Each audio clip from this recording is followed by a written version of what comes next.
second session of a three-part series, and we'll be looking into the key features of the Paris Agreement and NDCs in relation to carbon market activities. I'll be a co-moderator today. My name is Bianca Kishangi, as I mentioned earlier. I'm the coordinator for the Eastern Africa Alliance on Carbon Markets and Climate Finance. And I'll be co-hosting with Tim Kalman, Director of Carbon Africa. I think he'll have the floor. But so just to take us very quickly as an overview as to what these sessions are about, I'll give a very brief outline of what the aim is for this series, which is basically to get the existing carbon market project developers and new developers as well to enhance the readiness for the possible transition for their CDM activities, but also engaging in the new market mechanisms and cooperative approaches to come under the Paris Agreement.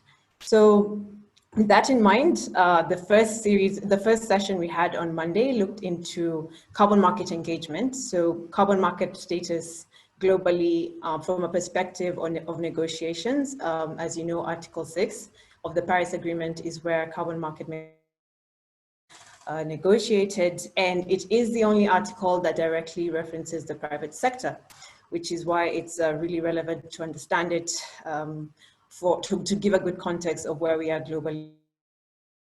We also had an in-depth look at transition and what it would look like, and we had a look at what the Eastern Africa's CDM portfolio looks like, including the portfolio of the voluntary carbon markets, including gold standard and Vera projects. So once we had an idea of that, we got into some of the intricacies on transition, but we'll have a recap of that session.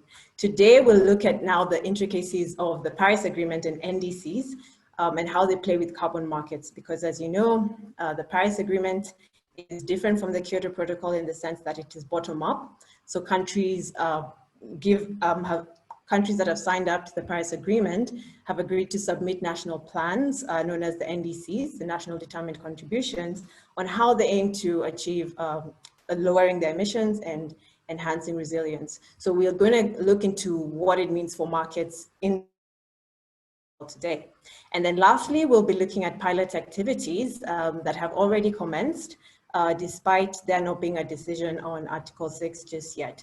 It's definitely laying the foundations for some of the activities that may continue as we move into Article 6, but also finding ways of implementing these projects efficiently.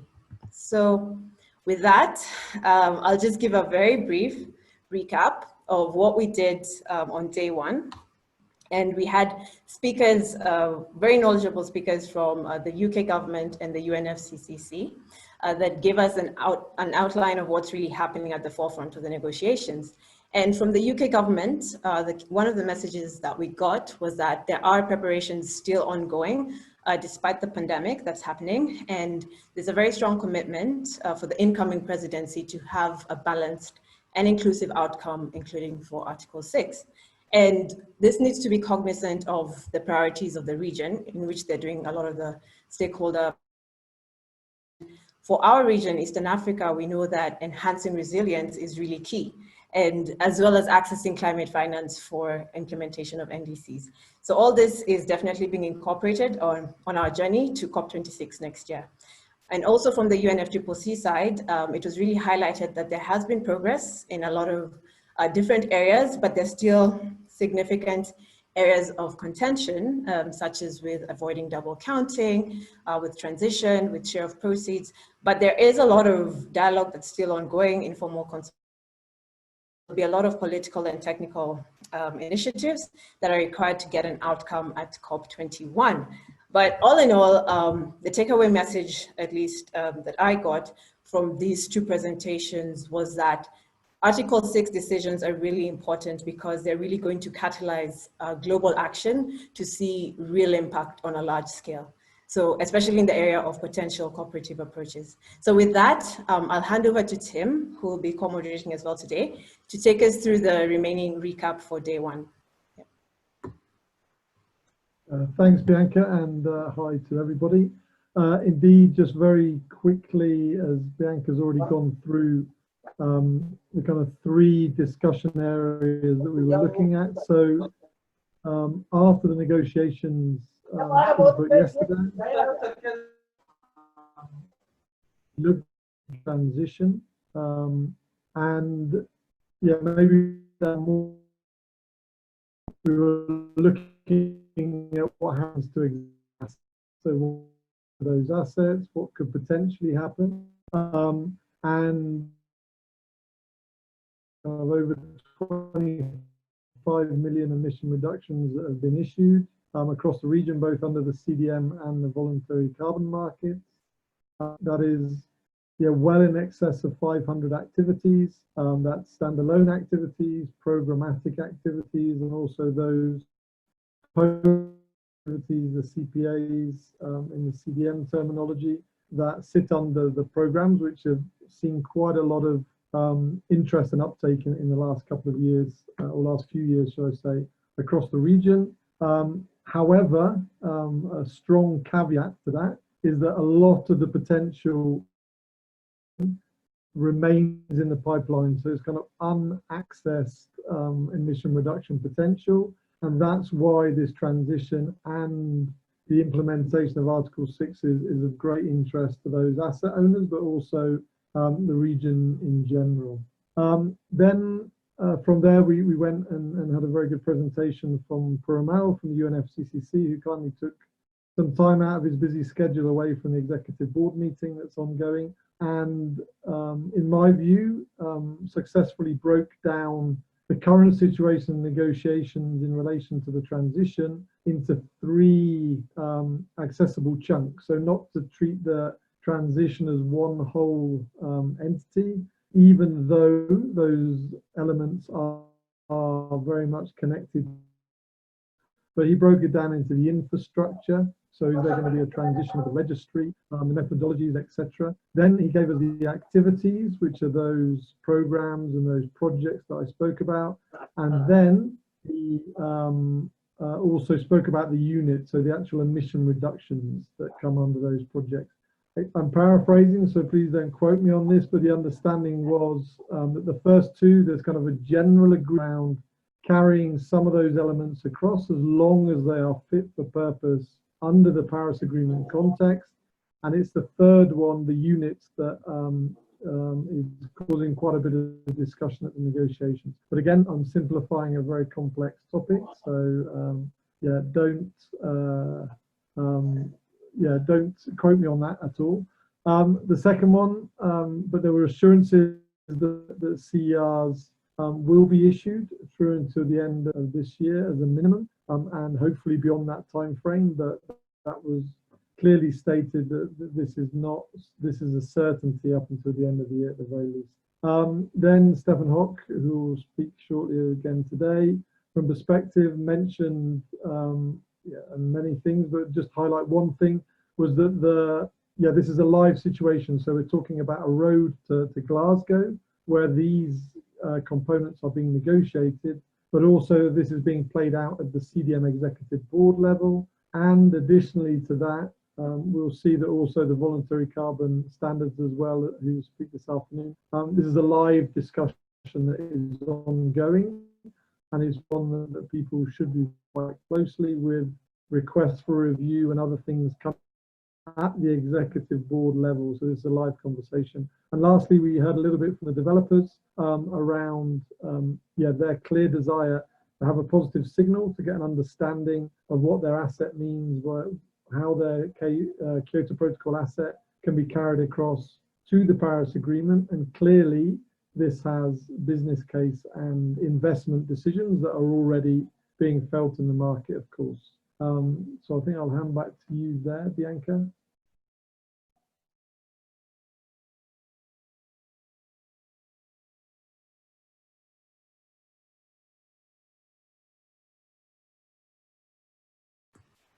Thank you, Tim. So we'll carry on with just a bit of housekeeping before we start the first session.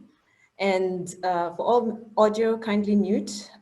Please turn off your camera unless you're speaking. And you're highly encouraged to use the chat function to send in any of your questions throughout the session.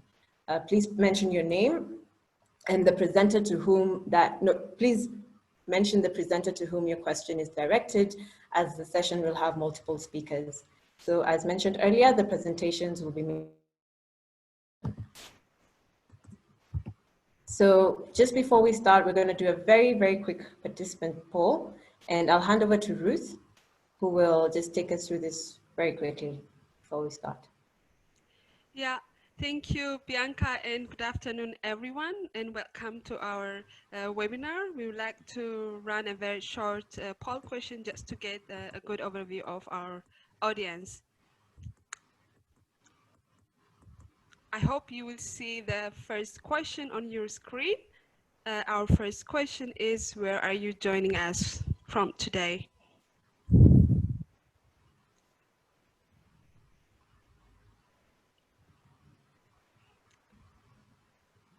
$38.40. So we have a majority of participants from East Africa. So far, 46 participants have voted out of 61 total participants. So 26 participants from East Africa and 19 from Europe and 2 from Americas. Okay, thank you. And I will hand over to Julie to run the second question. Thank you.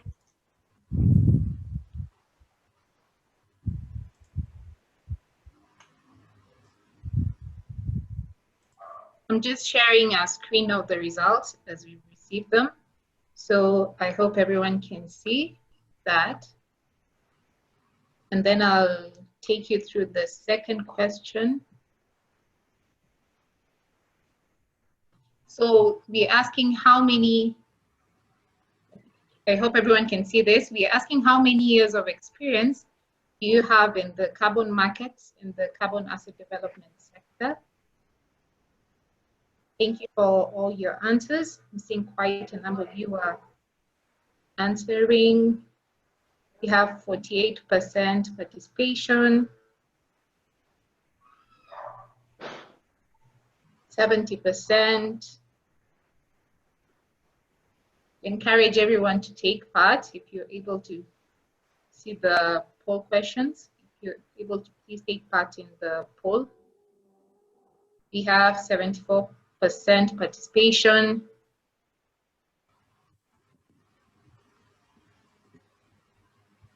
As majority of us seem to have quite a bit of experience, 10 years plus being in the lead.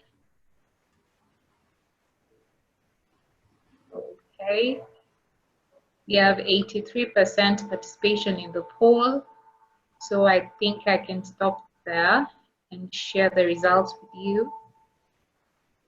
As you can see, the lead is the 5 to 10 year experience range, and followed by the 10 plus years.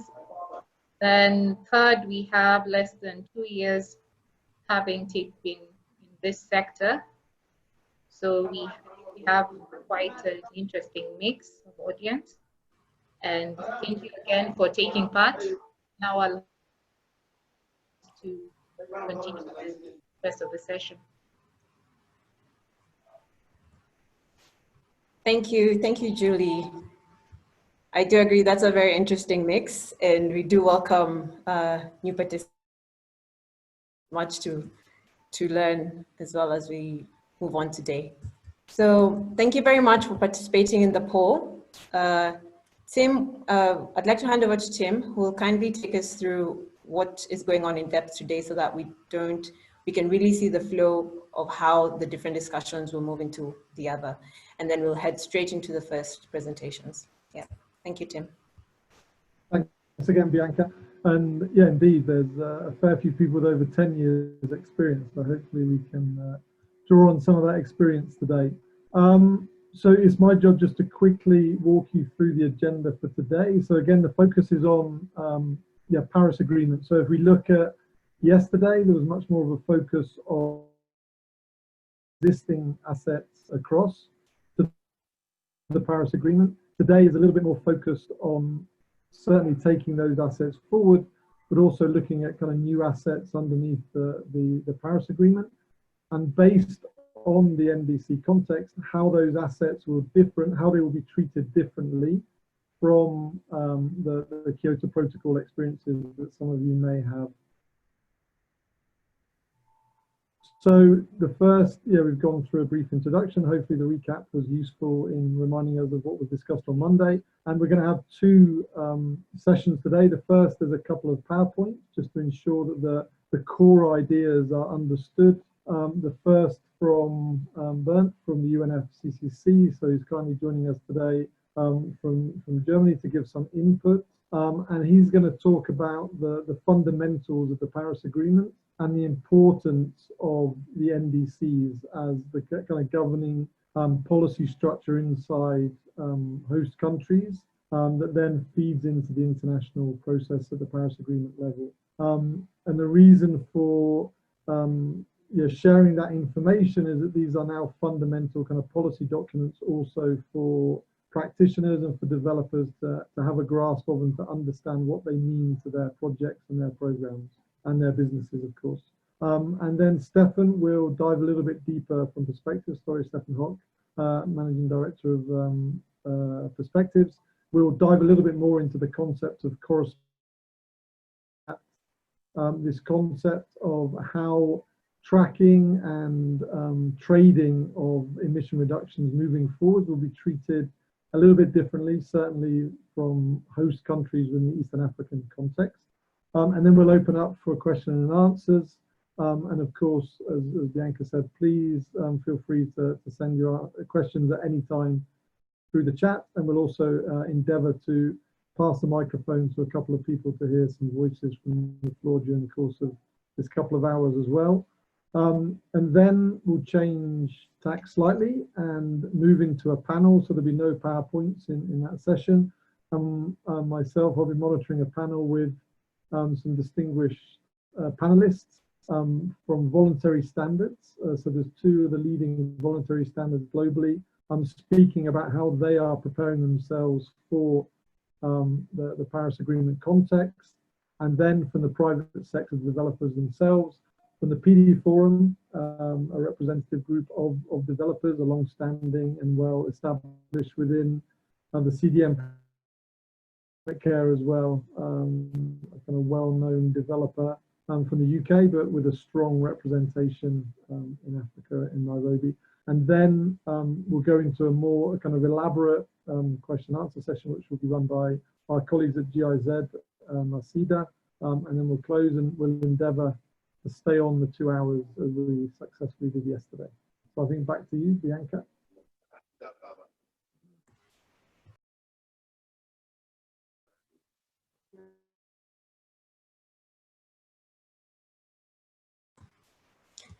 Thank you, Tim. So with that, we can start look into NDCs and corresponding adjustments. And as Tim mentioned, our first speaker is from the UNFCCC, Bernd Hackman. We're kindly going to get his presentation loaded up. Then we can hear from him on NDCs. One second.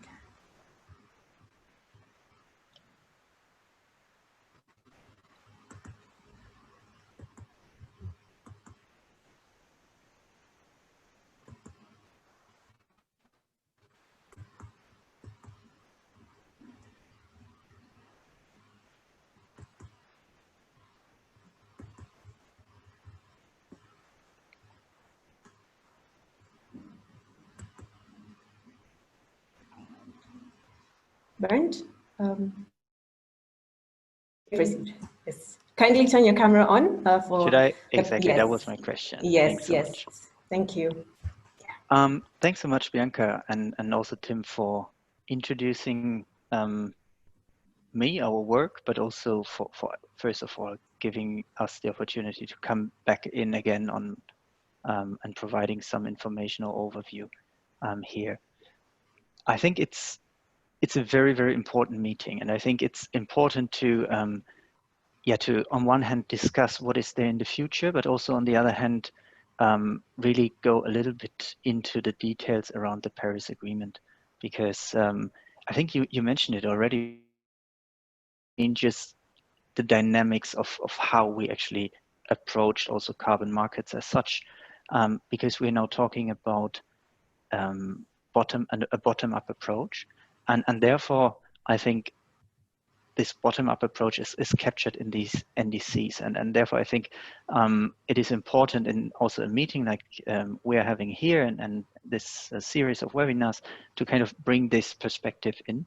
My presentation is about the key provisions, but also very much focusing on what is there that has a relation to carbon markets, and then also what are the negotiations that are still ongoing that again also will have an impact on the carbon markets. We heard already certainly last time about the negotiations on Article 6 directly, but there's also then another element coming in which is much more about the reporting of this information and on the accounting as well. So how do I do it? Do I operate it myself, or do I always have to? You can tell me and then I'll. Okay, next slide, please.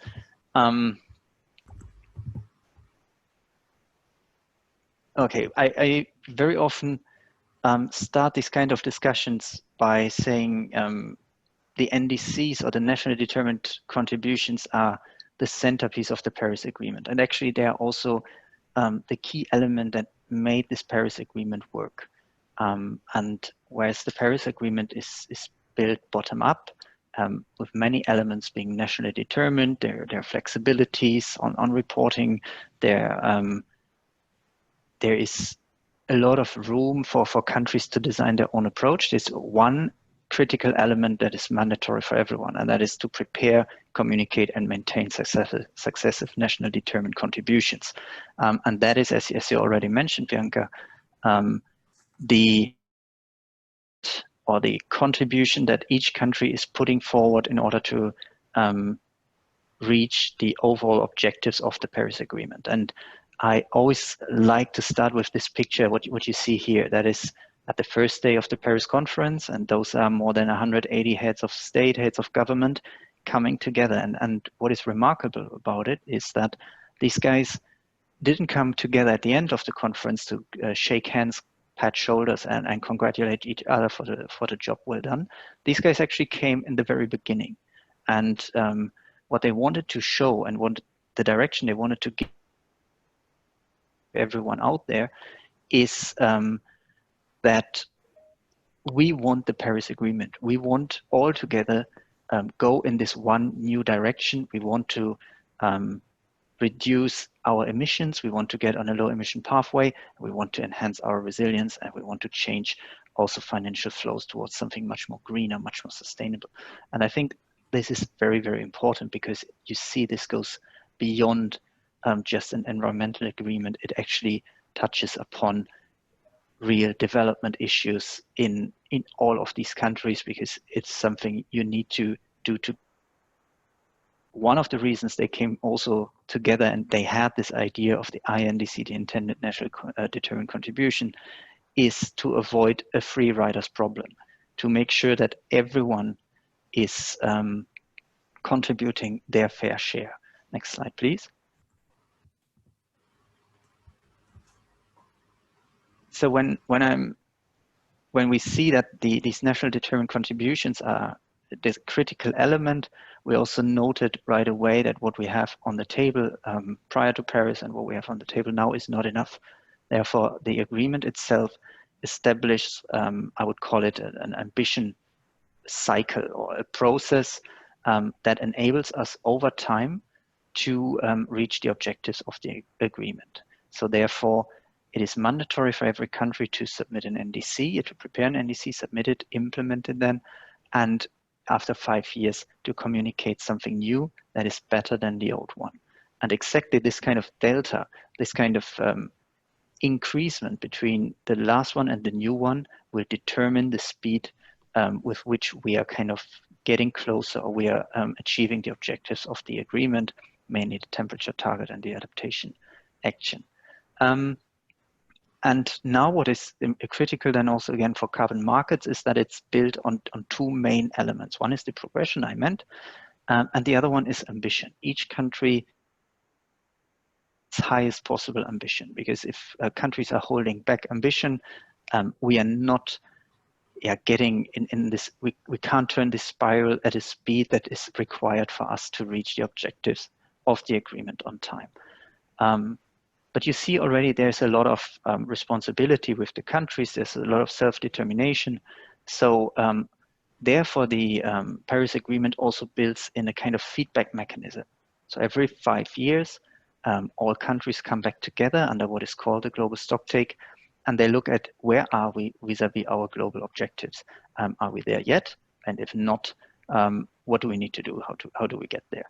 And the information that feed into the global stocktake, but also that help all countries, is a transparency framework, or an enhanced transparency framework, which will provide detailed information on individual countries. And that is then also an element very important again for carbon markets, because it's a reporting tool that will also become part of this discussion. Next slide, please. Last but not least, you saw this circle basically from, looking at it from afar. Now, when we look at it from the top, it might look like this. You see an NDC on the top of this circle. Once you put forward your NDC, that is the phase in which we are now, you actually start the implementation on one hand, but you also start the accounting and the tracking of progress of how are you actually doing vis-a-vis your own target as a country. And all this will be put into reports. That's the part here, and that's part of what we call then the enhanced transparency framework. These reports will be reviewed, and they will also undergo a consideration process where countries are talking to each other about these reports and about how they are faring on implementing the NDCs. All this information will go into the global stocktake, and from then on, the global stocktake will kind of determine where are we on a global trajectory vis-a-vis our common goals under the Paris Agreement.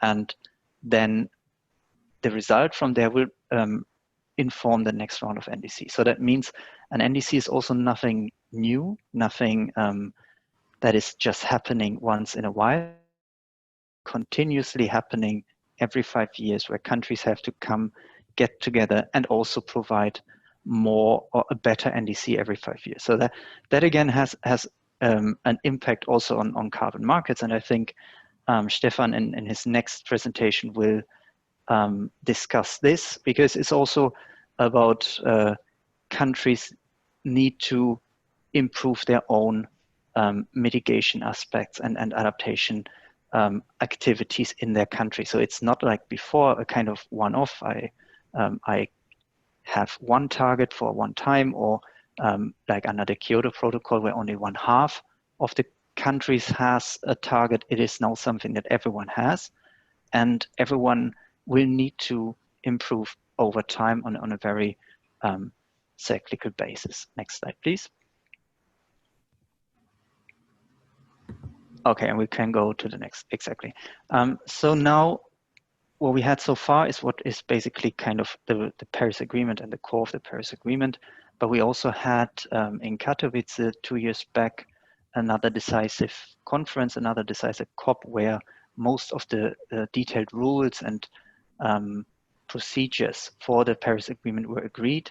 I think, at the last sessions we heard already, and you know best that the rules and the procedures, the guidance for Article 6 and carbon markets was one of the elements that wasn't agreed, but many other elements were agreed. And I think there are also elements in here that are critical for taking the discussion on markets further. And one is very clearly what governments have to provide, what information they have to provide in their NDCs. It's called the information necessary for clarity, transparency, understanding. And that is something as of the second NDC, this would be mandatory. So all countries have to provide a certain set of information. And if you go to the next slide, please. You see this kind of, I just put it together, and the official language certainly, but basically information on your target, on your scope, on your sectors. So it has to be very clear to which extent or what is actually covered under your target, and how do you prepare your baseline, and how do you account for the emissions that you are planning, or the number that you're putting forward in your NDC.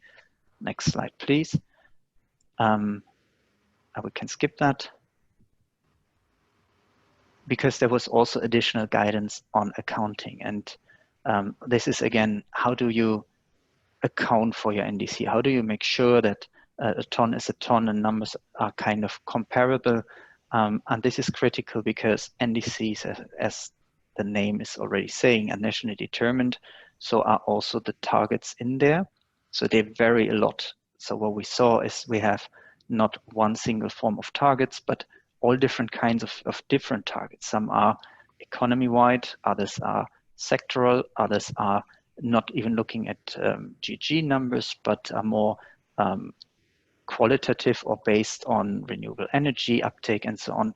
Others are based in absolute numbers on a base year, whereas based on a trajectory or a baseline that is constructed by the individual country.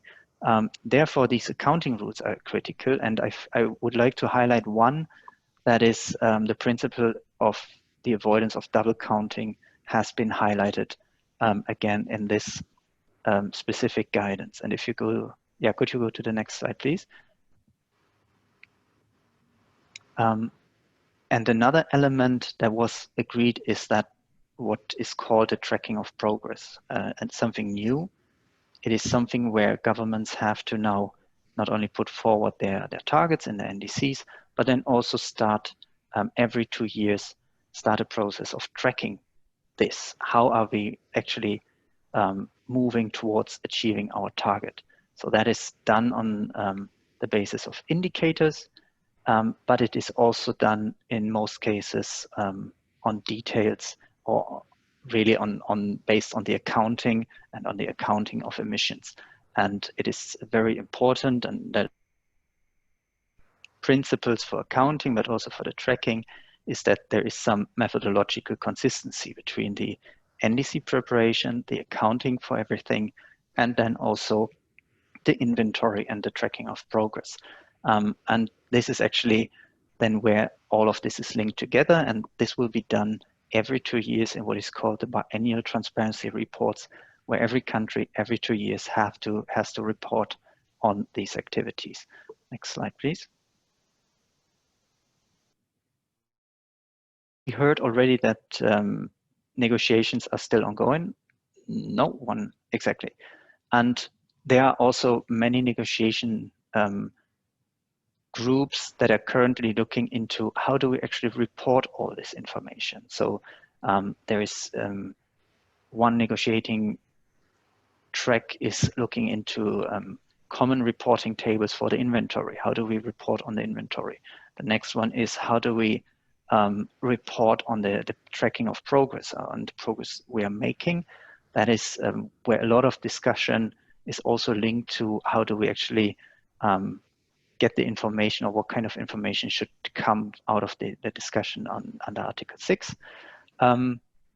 Further discussion on the support that is provided and mobilized, that has something then again to do with what elements of NDCs are subject to funding, which elements are kind of based on domestic funds and domestic input. And then also how should, in the end, this whole reporting system look like, and how should the final report that is done by a team of experts should look like. So all of this is still happening, is still ongoing, in parallel to what we discussed at the last session on the negotiations under Article 6 of the Paris Agreement. If you go to the next slide. One more. Now we are actually already coming to the end of this presentation, and I just wanted to give you a short update of where we are now with the new NDCs, because what you saw earlier is that 2020 is a decisive year for the Paris Agreement. because NDCs are to be submitted by this year. And it would have been great if the COP could have taken place as planned, because that would have been the the kind of official opening opening ceremony of the Paris Agreement. It was supposed to really then also mark this move into a new era where climate action around the world would become element under the Paris Agreement. Unfortunately, 2020 didn't kind of happen as planned, and we are put in very, very unique and very difficult situations. Nevertheless, many countries are still working on communicating their updated or also new NDCs to the Secretariat. We have 18 so far, and we're expecting way more coming in the next couple of months. All of these NDCs are recorded in an NDC registry, so that also means all this information is publicly available. And the Secretariat will then, on the basis of what we received this year, prepare a synthesis report where we again kind of bring all of this information together, look at how are countries developing the NDC, what kind of targets are they putting forward, what kind of other information is in there, so that this kind of provides a good overview of where we are with all these NDCs.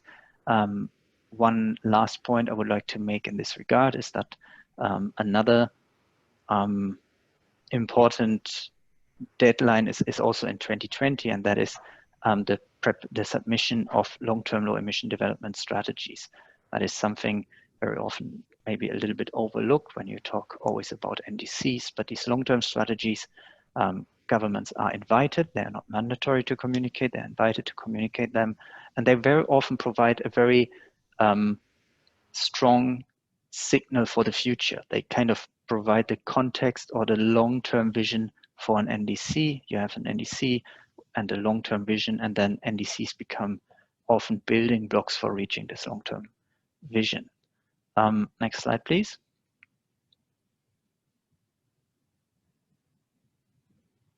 Exactly. This is how the NDC registry looks like, and you already went to my very last slide. I have to say, Bianca, you're very, very good with time management. I think I ran through a lot of substance in a very short while. You mentioned already this presentation will be available to everyone. I skipped some slides, but I think they also provide some background of what is there. If there are, after the question and answer, any further questions, please feel free to either contact the organizers, contact us here in the Secretariat directly. We're always happy to support and to help and certainly to clarify what is there to come. Thank you very much for providing me the opportunity, and I hand over back to you.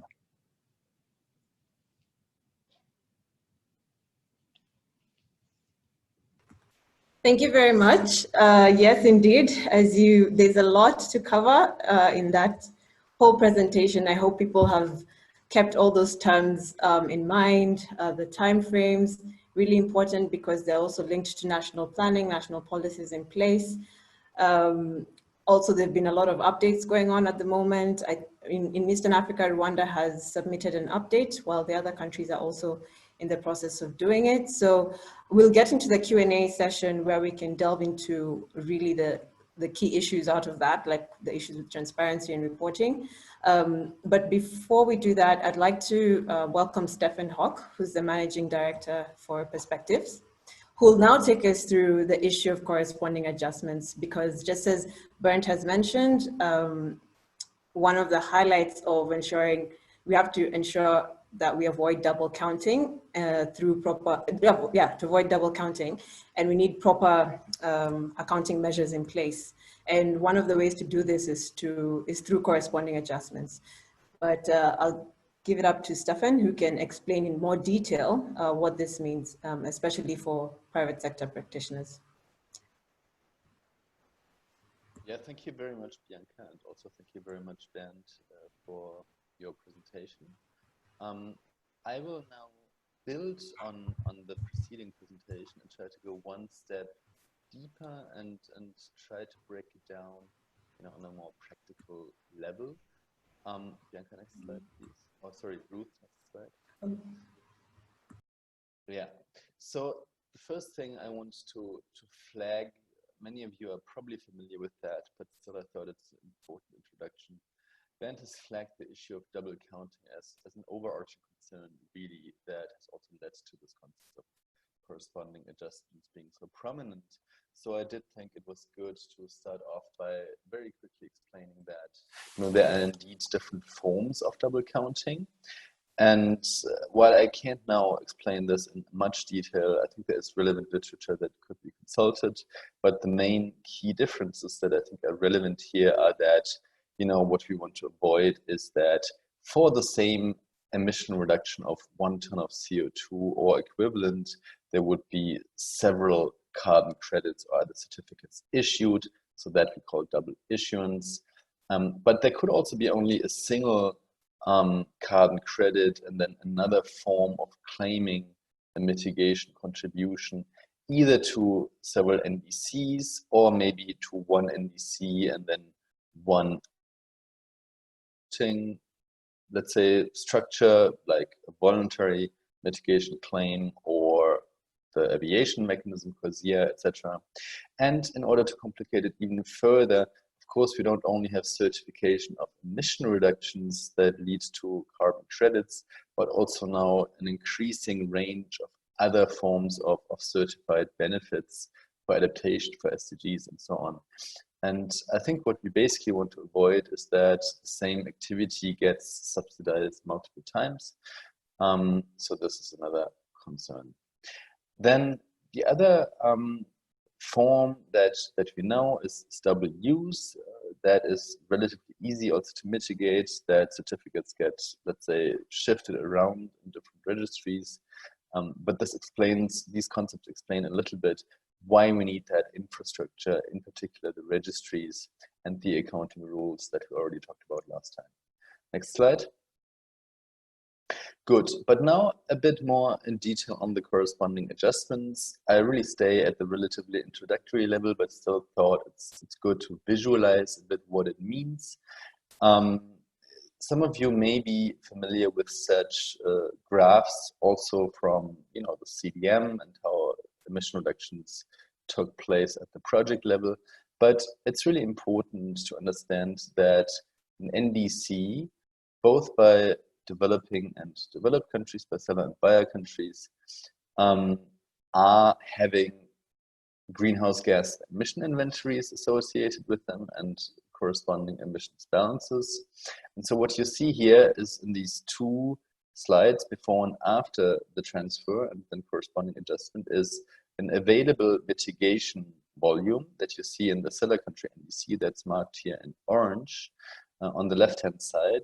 And you can see now on the other side that if that country achieves or sells off part of that mitigation potential that is available for transfer, then another country, the buyer country, can reach its NDC target by accounting for emission reductions elsewhere through those internationally transferred mitigation outcomes, the famous IFNOs, and then still reach its NDC target, at least provided it follows all those rules. So that's the equivalency here that is, I think, really important to understand, because what that means is that the host country only has a finite amount of emission reductions to sell, basically. And I think this is really important, and I'll come back to it in my reflections. Next slide. This is relatively complex. I'm not now aiming at walking you through this entire graph, but what we did here in another publication that Perspectives prepared together with Climate Focus is to visualize how the accounting infrastructure and the reporting and review processes are likely to look like, now taking into account that not all of those rules are already finalized yet. But you see, again, I mean, on the most basic level, there is a seller and a buyer country. And when you have a transfer of ITMOs, what you see here from party A to party B, what you see basically is that both countries will have to provide reports on these transferred emission reductions, and the corresponding adjustments are more or less the implementation of those. There will be infrastructure such as, you know, this centralized accounting and reporting platform and an Article 6 database. There will be a review of the integrity of all of these things that is, let's say, facilitated by the Secretariat, and a lot of complexity. And I can't really go into a lot of detail now, as I said, but what it means is that there are significant requirements that both parties, also the seller country, needs to implement and follow. Next slide. Now, I think from a buyer and seller perspective, and by buyer I mean in this case rather a project developer rather than a country, there are of course also risks, and we showed several risks here that we think are relevant. There are of course others, but these are, let's say, main ones. And that is, you know, what happens if you sell a carbon credit, even if it is properly authorized, but then the host country does not achieve an unconditional NDC target. That is not a situation that we had under the Kyoto Protocol, because all climate action in developing countries was voluntary. So I think it's very important, in order to mitigate these risks, to establish the link to NDC achievement in the baseline. And potentially it may even mean that a seller country may put part of its mitigation outcomes in a reserve until it is sure that it can achieve all of the targets they communicated as being unconditional. Then, of course, it could also be the case that for one reason or another, the host country does not perform a corresponding adjustment, even though that was agreed in some form. And this, I think, explains the importance that we see in the Article 6 piloting landscape.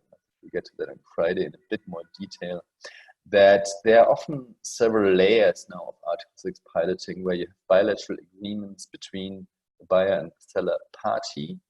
And then you have another level of agreement between the project developer and, in fact, both the buyer and the seller country. So this is, again, a new thing.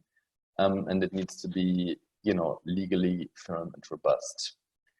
And of course, in order to really implement that, the host country needs to have a robust national inventory, but also the requisite procedures and staff power, basically, as well.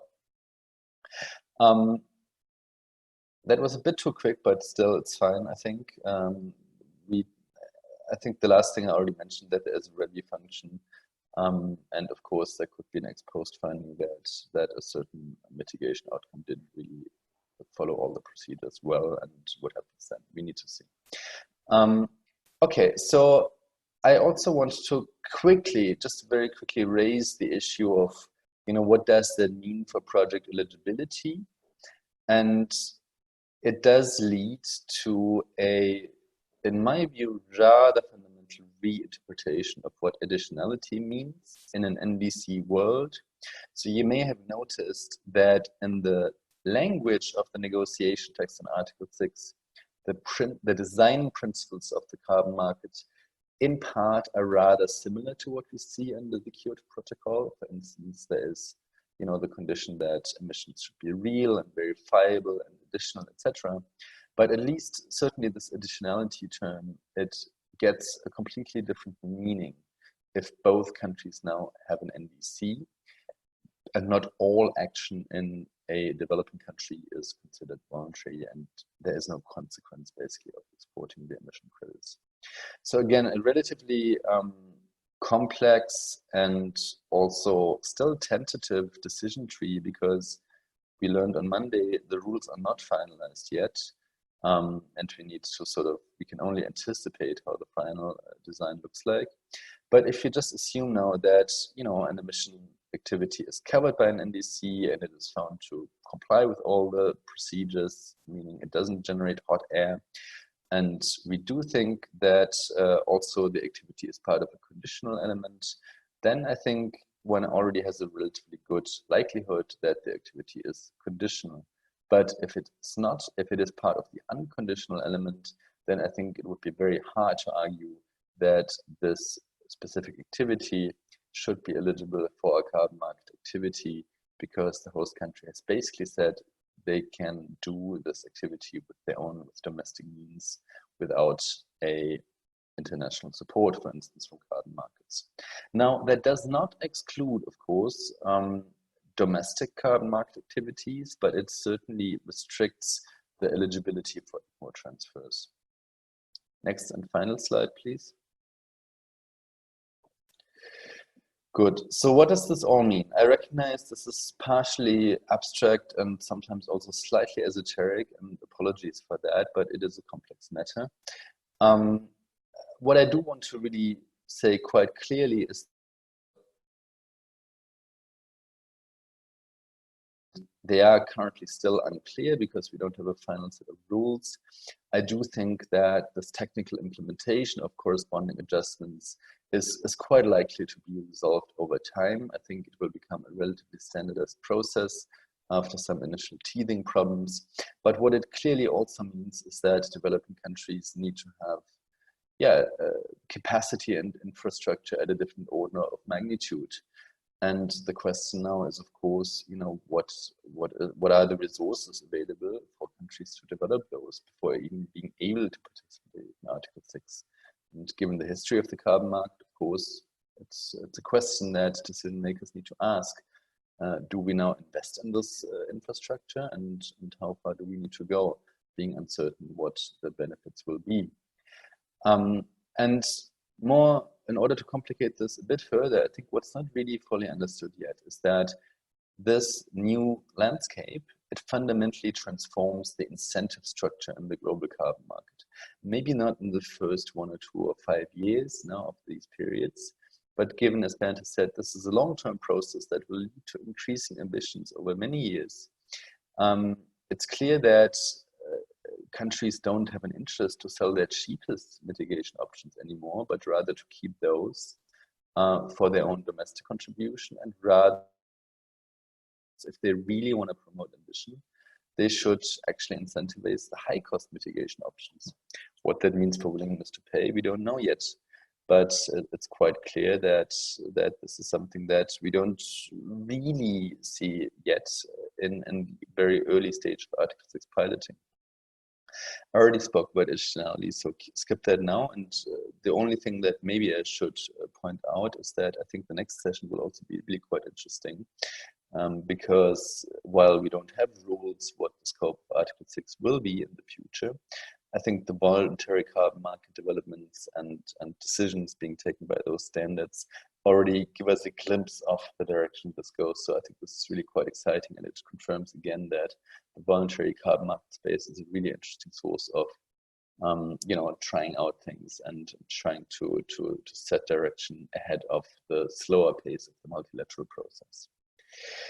What is also important now, in particular here in the East African context, although it doesn't apply to every country, but clearly NDC requirements is beneficial for LDCs, I think, because the scope and the timelines of what is required in regards to NDC targets is not the same for each country. While it is indeed important that every country makes a contribution, there is a clear recognition based on principles already defined, not only in the Paris Agreement, but also the Convention, that, you know, the most vulnerable countries are not expected to make the same level of contribution.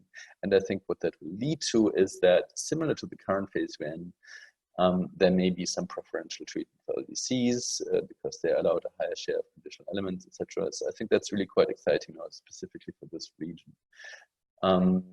And finally, to close, some recommendations for, let's say, a no regret approach by project developers, even though we may not know what the rules will be. I think the principles that I mentioned below here are rather clear. I think it's very important that baseline setting takes into account the NDC is rather conservative, that additionality testing also needs to be reinterpreted, as I said, taking into account the NDC. And in general, that corresponding adjustments will very likely be necessary, certainly from the seller country. And one thing maybe I didn't point out clearly enough is that this doesn't only apply to the UN system in itself, but it applies to any standard that is intending to generate emissions reductions, given that the NDCs are over time becoming economy-wide. With that, I thank you very much and look forward to the discussion. Thank you.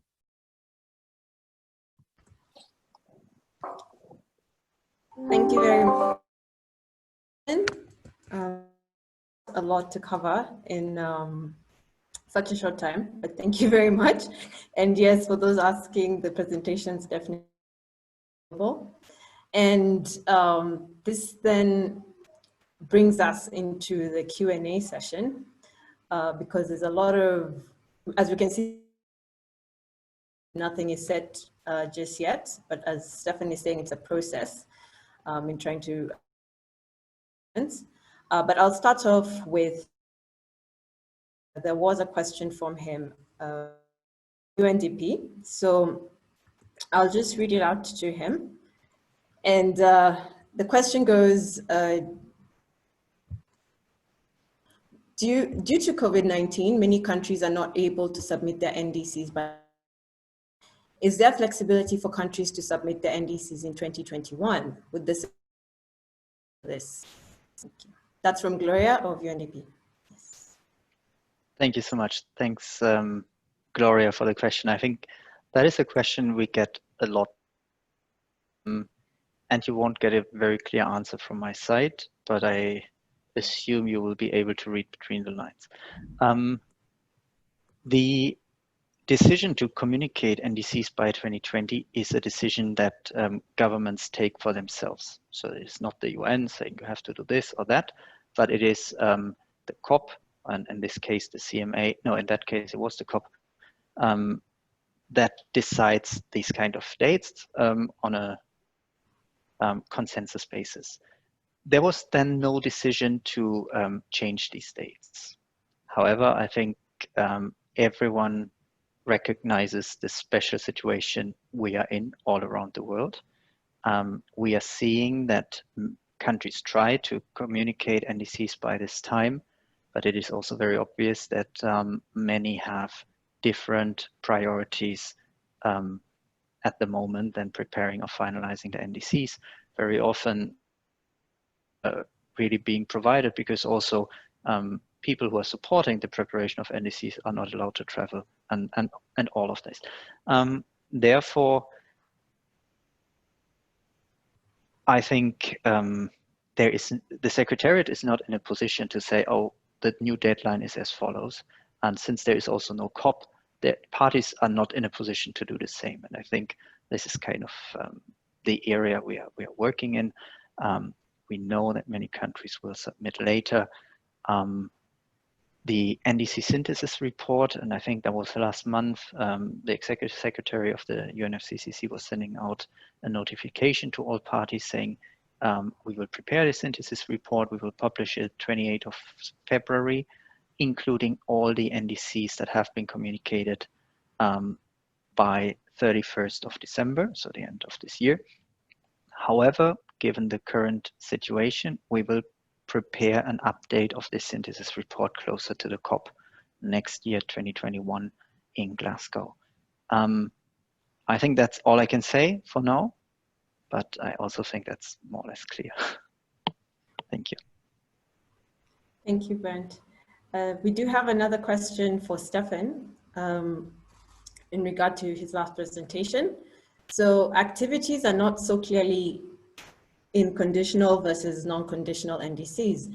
They're often not split by sector, but by target within the same sectors. Regulation can only go so far, but many actors in those same sectors can do more than what would be But many actors in those same sectors can do more than would be additional activities to the regulation. How do you propose to handle very non-specific NDCs? It's a question from Naomi. Yeah, thank you, Nemo, and thank you, Bianca. I think there are at least two main aspects to that question. And the first is, in most countries, given what we heard on the status of NDC updates, the currently available version is NDC 1. That was often prepared in 2015. There was a lot of push on countries to come up with an NDC in order to create momentum to come to an agreement. This was prior to having the Paris Agreement. And I think many NDCs, frankly, were not well done and were quite rushed. So I think this explains why this is often not well demarcated. Now, we are currently supporting multiple countries in their NDC update, and in all of those, the demarcation of conditional and unconditional elements is really quite a central concern for the governments.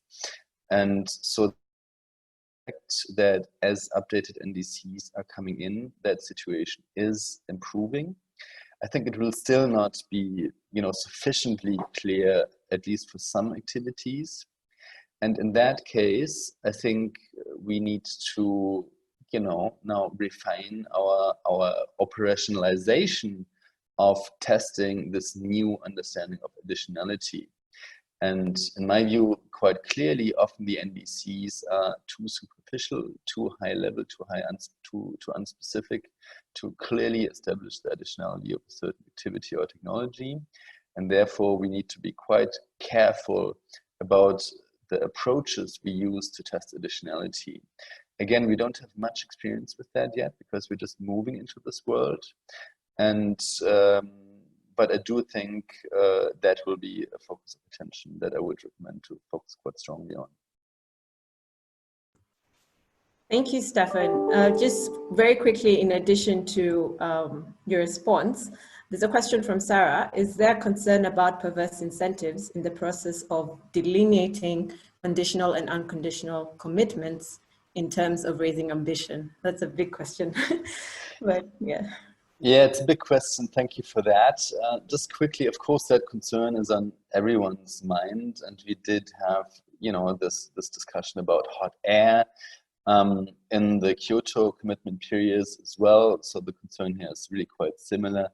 And I think on one hand, this ambition cycle that Bernd has illustrated clearly does not allow backsliding on ambition in order to later on, be able to sell off more credits. So I think that's one thing. And then the other is that at least in the current that we have, I would always say the NDC shouldn't be the direct activity, that one would need to look more deeply into sectoral data and policies, etc. So that one really drills down a bit deeper in order to understand with real data from the country circumstance, how the development of a certain technology or activity was over the last couple of years, how we expect it to play out, and so on, so that that countries, do always have an incentive to maximize the ambition in their NDC. BThank you very much, Stefan. I will bring the Q&A session to a close because we are now over time, so that we can move into the next session. But if there are any other follow-up questions, we will definitely follow up.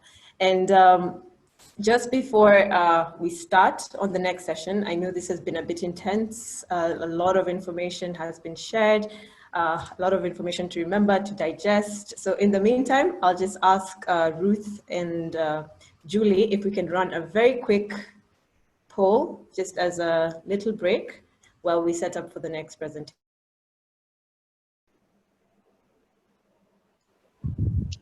Hi everyone. So we would like to run a very short quiz. I hope you will see the question from your screen. Please identify the correct statement. One is NADC updates should be submitted by 2021 and enhanced ambition updates submitted every 5 years after. Already I see 16 people have already participated.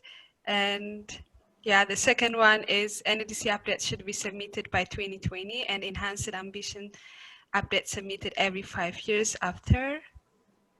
Last one, NADC updates should be submitted by 2020 and enhanced ambition updates submitted every 7 years after.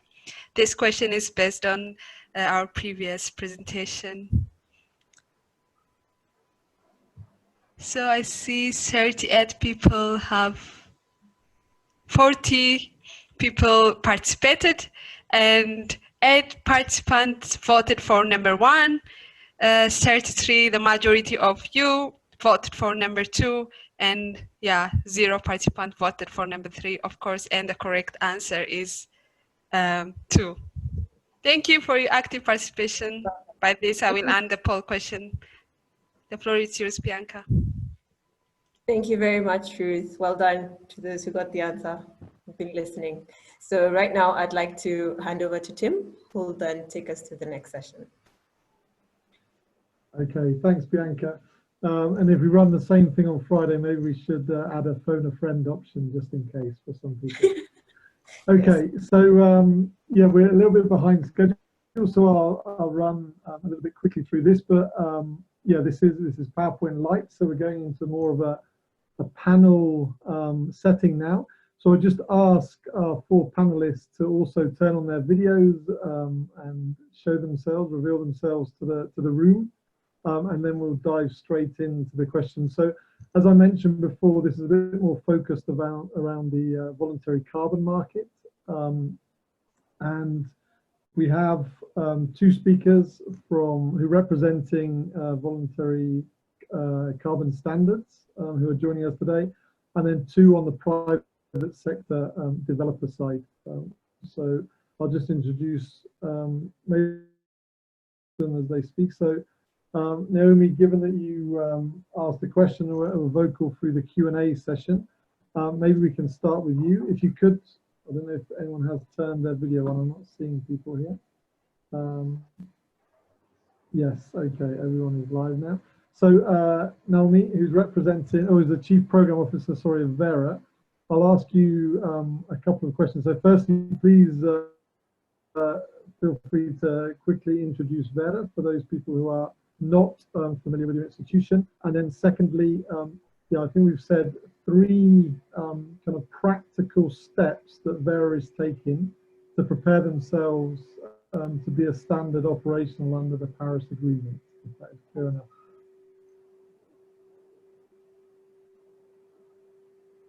If you could unmute yourself, I think you're still muted. Right. Sorry about that. Can you hear me now? Yes, a little bit quiet.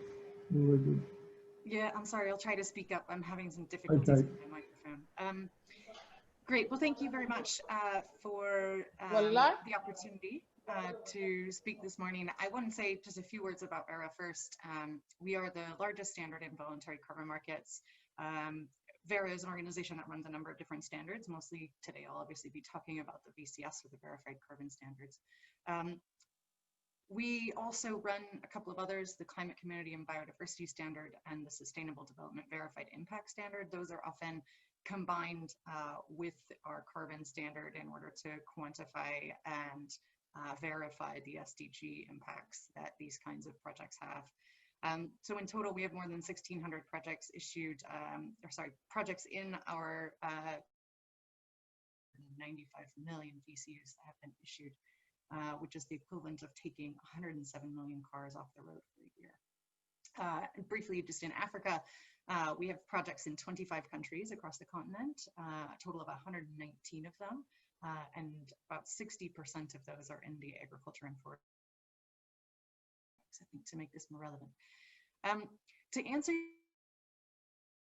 words first about where we think voluntary markets are at, and then to come doing in terms of Paris Agreement and alignment. I think first it's really important to talk about what the role of voluntary markets are. So we've just been speaking about in terms of government targets. Corporations also need to set realistic targets to reduce emissions in all their sectors and activities, and really being on a decarbonization or net zero pathway. But that is A, going to take time, and B, there are always amount of residual emissions that are not possible to mitigate or decarbonize from, at least in the short term. And that's really where the role of offsets and voluntary markets can play a critical function. Keep that in mind. In this space then is to make sure that we're issuing transparent, credible, and robust in this space, we haven't in the past ever really regulated claims. It's not feasible for us to do that, you know, that corporates are doing in this space. We are not set up to do. And there are other platforms like the CDP who are tracking corporate commitments in progress, and groups like Science-Based Targets that are setting guidance for that context of what we're doing in terms of the Paris Agreement.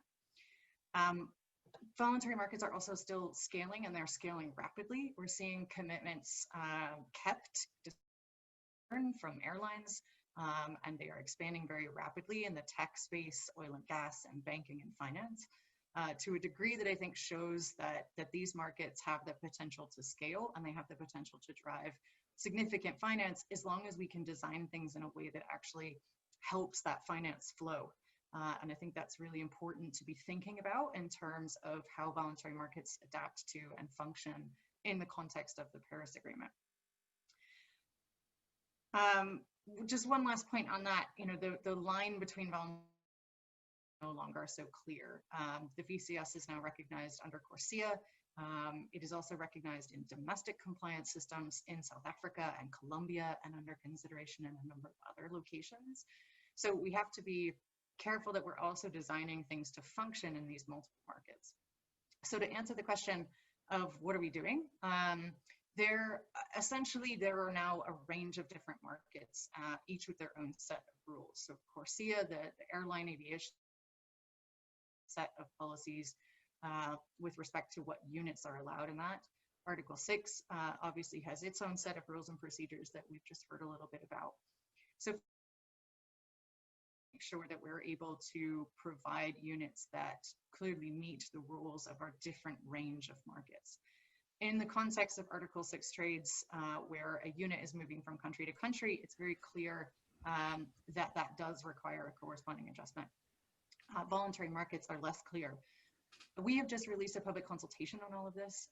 By the way, it is running through the 17th of October. So just to mention, you know, we welcome feedback on all of this. And to come back then, you know, in the context of voluntary markets, it is less clear that a corresponding adjustment is in fact the way to go. There is no second country. You know, we heard and saw this graphic of country A and country B and the mechanisms that are in place to help the reporting.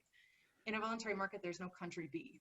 You have a corporate that is investing in activities in country A, and the corporate does not report that to country B. So there's no mechanism for those units to actually show up in country B's inventory or in their NDC. And so there are those who adjustments are not the best way to deal with this in voluntary markets.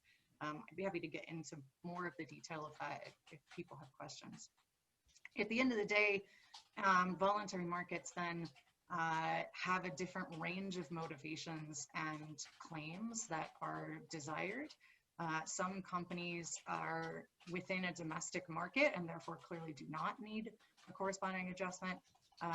Others are looking to make specific goals around a finance claim. So they may be saying, I want to support reductions that are occurring in a specific country. Again, fairly clear that in that kind of a case, you don't need a corresponding adjustment. Other companies are looking to make offset claims, and again, it's a bit unclear still at this point whether or not that actually needs a corresponding adjustment, if there are other ways to make sure that that doesn't get double counted. Again, the role of our standard is to make sure that those units are robust, and transparency is going to be really key here. So what we're putting in place is a way to identify the characteristics of a particular unit. So where it has been promised or has been given a corresponding adjustment, we are setting up a label for that. So the units will be clearly labeled as Article 6 compliant, which means anyone that needs to source a unit that is in fact Article 6 compliant or is preferentially doing that will be able to do so. We have a label that's also being developed for the CORSIA context. So those units that meet the CORSIA regulations will also be easily identifiable on our registry through a label for that. So that is one of the key elements that we're doing, is implementing these labels to facilitate the transparency of what units have and what they don't have. We're also working on a couple of other things. We are looking as well at additionality. So a lot has been mentioned on that earlier today. In the past, additionality was demonstrated at the time of validation, at the very beginning of a project, and then again only at the renewal of accrediting period, which could be as much as 10 years later. I think that this new context likely requires that additionality to be looked at potentially more frequently or in a different way, making sure that the NDC is taken into account, not that necessarily because something is in it, it isn't additional, but rather that we're ensuring that it is still additional to the regulations and policies that countries are putting in place. So we're also looking at what needs to be done there. And then we have a number of other work streams moving forward on innovations, particularly in the sequestration and removal space, much of which is often outside of NDCs, but are interesting areas that are difficult to abate, are incredibly important to the long-term climate solution, and are a key area where voluntary markets may be able to continue to innovate and drive emission reductions in this space. So just to sort of wrap it up, I think one of the key things to remember is that Article 6 is not yet agreed, and it's going to take time to implement. Even when that infrastructure is in place, I think one of the things that is particularly challenging is how willing our governments and able our governments going to be to grant those corresponding adjustments, particularly if there's uncertainty over achieving the targets. So a big part of the design and response that we have, as well as I think something that we all need to take into account, is that we need to have a reasonable set of approaches to ensure that this finance can flow. And if we design it in a way that corporates are unable to leverage that finance, we will cut off a significant amount of funding that could be attracted by countries to help implement the NDCs and to help scale their ambition over time, as well as to help in terms of sustainable development and technology transfer. So it's really important that we don't design this in a way that immediately chokes off finance. And the key element of that is not requiring, per se, a corresponding adjustment as of January 1, 2021. I think doing that would kill markets overnight. So we need to be clear, A, what the long-term goal is, and B, how do we get there in a way that can continue to facilitate that finance while avoiding double counting. So happy to elaborate further on any of those, but in summary, what we're doing on this, the three items are consulting on the best structure, which likely relies on this transparency and labeling, developing those labels, and revisiting additionality. Brilliant. Thank you very much, Naomi. And maybe just one quick follow-up one, and I think maybe mirrors a question that came in through the chat from Fenella as well. But maybe I could slightly abuse my position chairing and rephrase it slightly. How are you having conversations with host governments? Kind of developed conversation, and what has the reception been from? Do you think they are, or how well to support the issuing of this label that you're developing? Yeah, we are just beginning a number of those conversations. The consultation has just gone out, and I think it's a good basis for starting those. So very much welcome further discussion. We are talking to a number of countries already, and very much welcome doing so with others. So if anyone would like to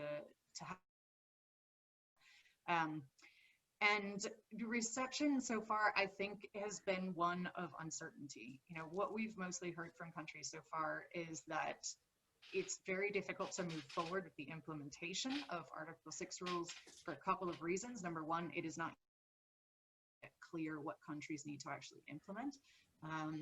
We know that they'll need registries and a way on those systems to identify units that have been adjusted. And beyond that, you know, it's difficult to move forward without the specification. In addition, of course, COVID has obviously had a major impact on the ability to begin putting that infrastructure in place. So I think one of the biggest challenges with all of this is what is the long-term ideal or function of how things should be designed, and separately, how do we actually get there in a way that doesn't just say, well, everything stops now until you've done this. And in terms of our functionality, it will be fairly straightforward. And to start with, what we're likely to require is simply a letter from the government that says, I am committing that I won't double count this unit, or committing to giving it a corresponding adjustment. that will allow us to put a pending Article 6 label or something along those lines on the project record for the relevant BCU issuances or the specific credits, so that the buyer. There's also an idea potentially of using insurance in the case that that is ultimately not given. The insurance then could replace the unit. And then ultimately, once a country can demonstrate, for example, in a registry system that identifies the units they've adjusted, that would then convert to a full Article 6 label. So we've just begun some of those conversations. The challenge is that much of the response has been, we don't actually know yet in the country how we're going to grant the corresponding adjustment, how we're going to track the adjustment, et cetera. And so again, I think the key element here is identifying which units actually need that adjustment and which don't. And there are some very clear cases where they don't, and there are some other cases in between where it's simply not clear yet. And then second, that we have some sort of transition into the requirement for those adjustments in the cases where they are required, given that it's not going to be possible to actually grant or fully grant them for a number of years yet. Okay, great. So I think if I pull off the last point around whether or not a corresponding adjustment is needed, maybe from the UNFCCC world, we kind of assume everything sits within that domain and maybe corresponding adjustments are needed all the time. It's interesting to see that under certain products, clearly they won't be required. And in Patrick Collas from Climate Care, and try to shift away a little bit from the standards and now ask a question from a developer's perspective. How is Climate Care looking at the topic of corresponding adjustments in terms of the projects that you're engaged in developing? Patrick, are you with us?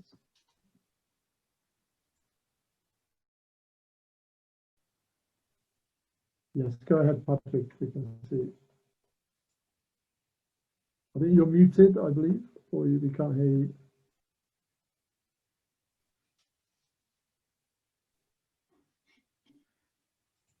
Still can't hear you.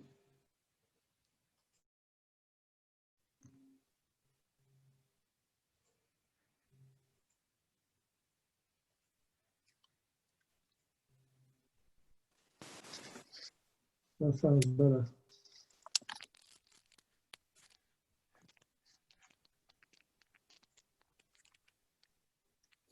Is that better? Yes, we can hear you now, Patrick. Thanks. Okay, all right. Good thing I had a backup ready. Huh? See what happens. 6 months of COVID and everything is redundant now. So yeah, no, thank you very much for having me. It's been a very instructive 2 days so far, and I'm very pleased to participate in this conversation on the voluntary carbon market and the wider issue of NDCs and Article 6, 2 and 4, and how the voluntary carbon markets really fit into the equation. Our perspective at Climate Care is that of a private sector participant in the voluntary markets, as a project developer, as a market maker, as a corporate consultant, and a policy advisor as well. So we try to keep partnerships and relationships quite broad to understand and predict trends.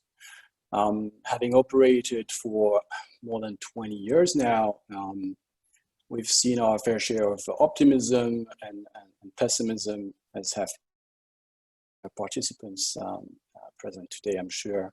But we've kept at it, and certainly spent a lot of effort on creating partnerships on the supply and on the demand side to ensure that positive outcomes can be delivered around the world. Those outcomes are environmental at the core, since we typically use carbon as the value carrier for results-based financing. But also we do focus and will continue to focus on social health and economic outcomes within a wider sustainable development framework. Having worked with hundreds of credit buyers and hundreds of credit sellers, and being a credit seller and buyer herself, our ambition has always been to create dynamism in the market to deliver emission reductions and emission removals at scale. And I think right now what we're trying to really focus on is reaching that scale and that potential. We all know where we stand. We all know what the science tells us.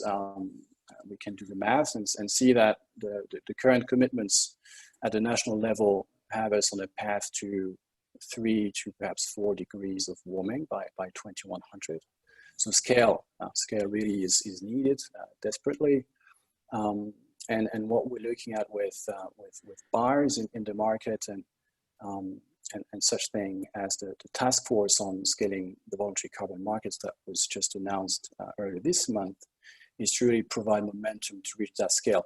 And we recognize that project-based financing will be needed to complement existing and future policies to achieve decarbonization and sequestration, particularly in sectors where public and local resources are not adequate quickly enough.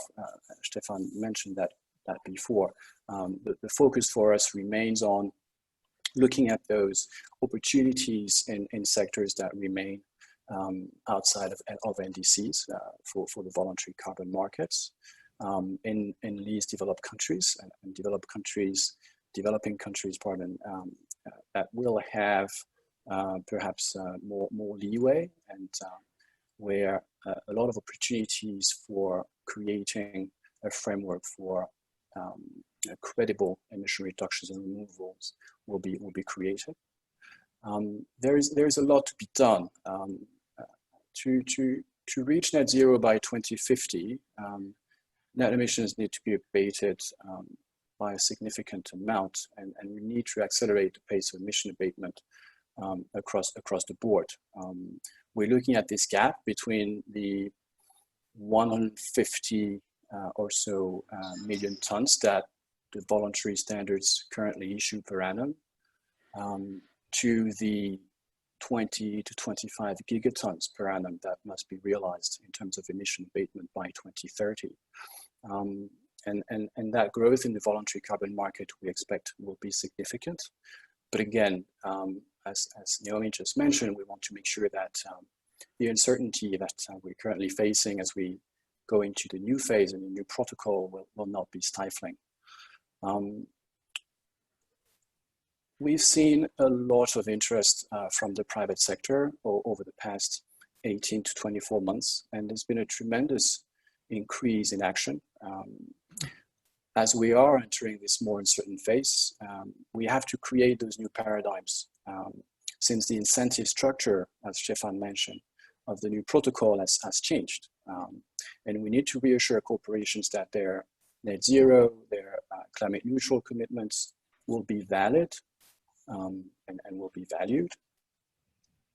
So we want to create collaborations with other private sector and public sector and civil society participants to address those issues that other members today have mentioned around additionality, around corresponding adjustments. But we do believe that many companies will have the opportunity to lead by example and ensure we can continue to harness the recent momentum and multiply it. We have had the opportunity to have a lot of conversations with developed countries and sovereign buyers who are interested in compliance purchases under Article 6.2 and perhaps 6.4 of the Paris Agreement.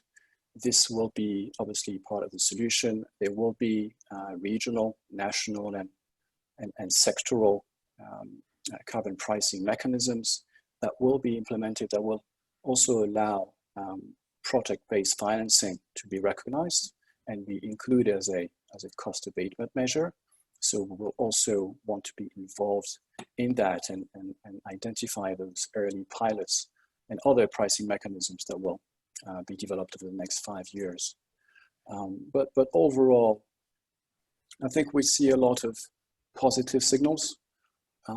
We see that everyone understands that whilst the current situation has created a bit of a limbo, and we are after all only about 15 weeks away from the new world, and there will be a lot of obstacles to overcome, there is a lot of positive out there, and we see the standards, we see the buyers, we see project developers, and we see the governments pulling together to really try and find solutions to ensure that we can still generate value across the board and we can still meet our targets as fast as possible. So I will stop here and just mention again a little bit about perhaps the task force for scaling voluntary carbon markets, which is something that we've been discussing with a few market participants for the past few weeks, and project developers who have partnered with us are also quite curious about.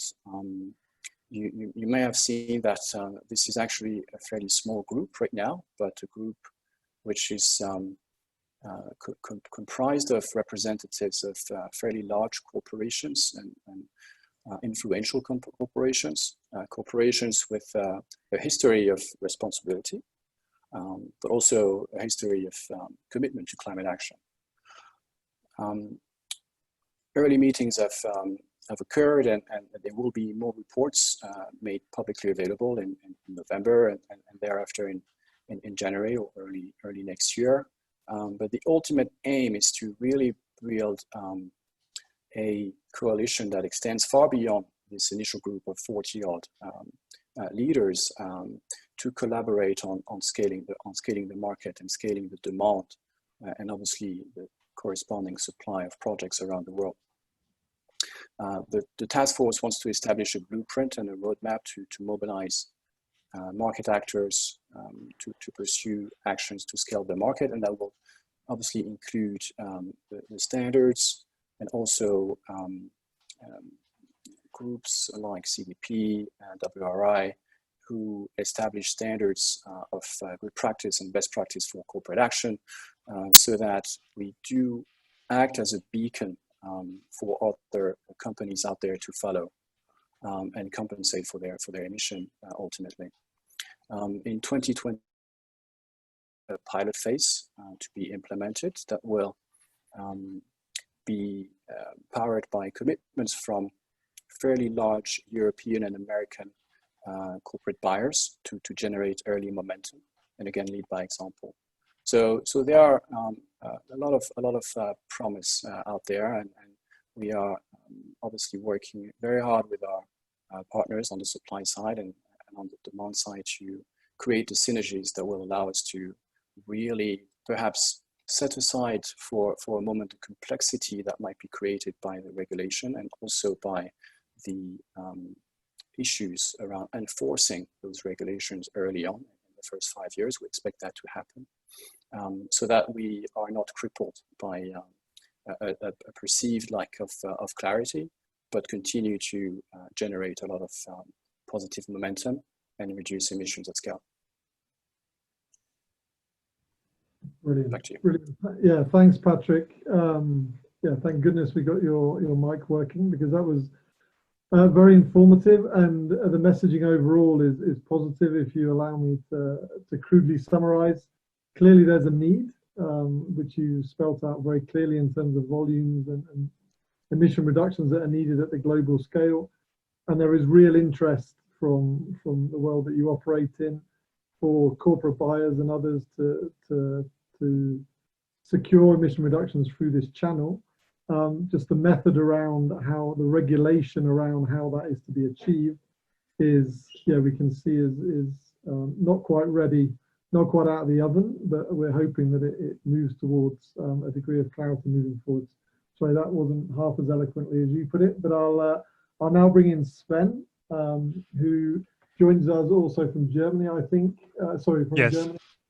And he, as representative of the PD Forum, please, yeah, Sven, give us a brief introduction to the PD Forum, and maybe a very similar question to Patrick. How are you viewing things moving forward with regards to the voluntary carbon markets, and yourself, and clearly the group of companies that you represent? And thanks again, Patrick.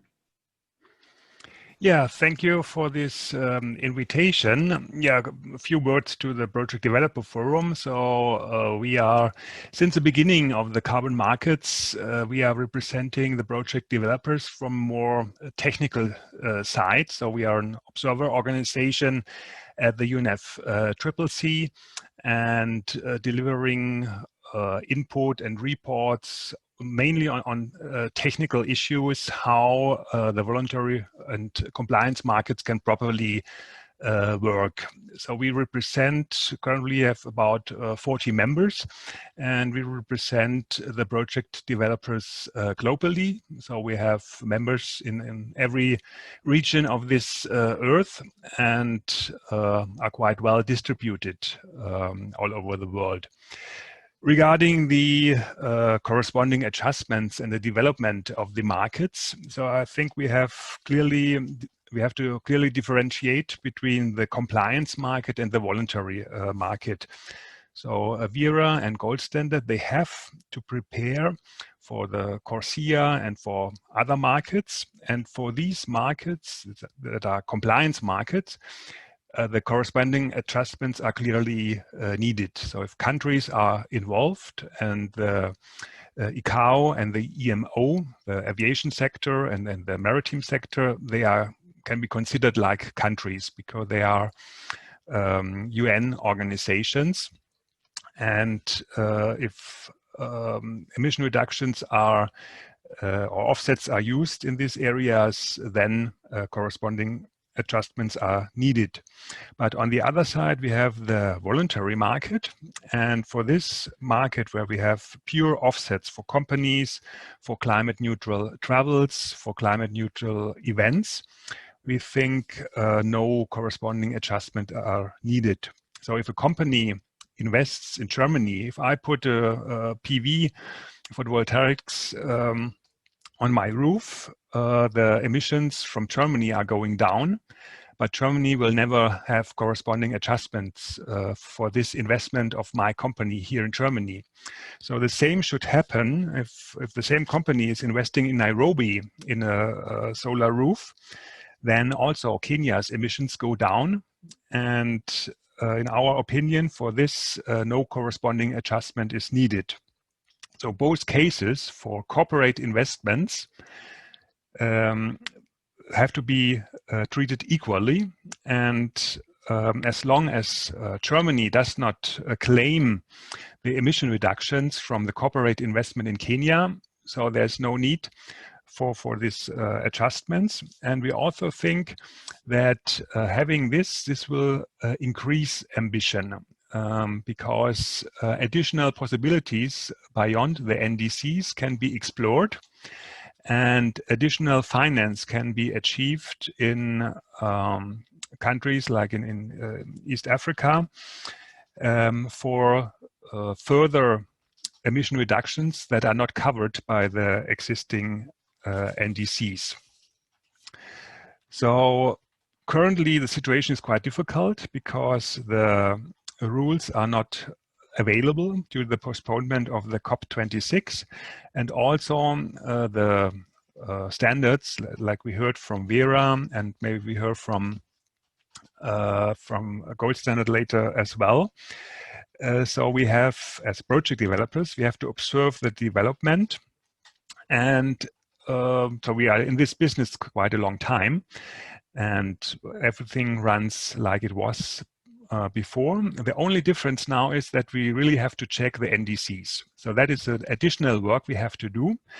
And so we have no common approach how NDCs are developed and described. So we really have to look in every country's NDC and have to see what's happening there, and then think about how we can show additionality in this case. Another challenge for the project developers that we have now is the gap after 2020 until the next COP.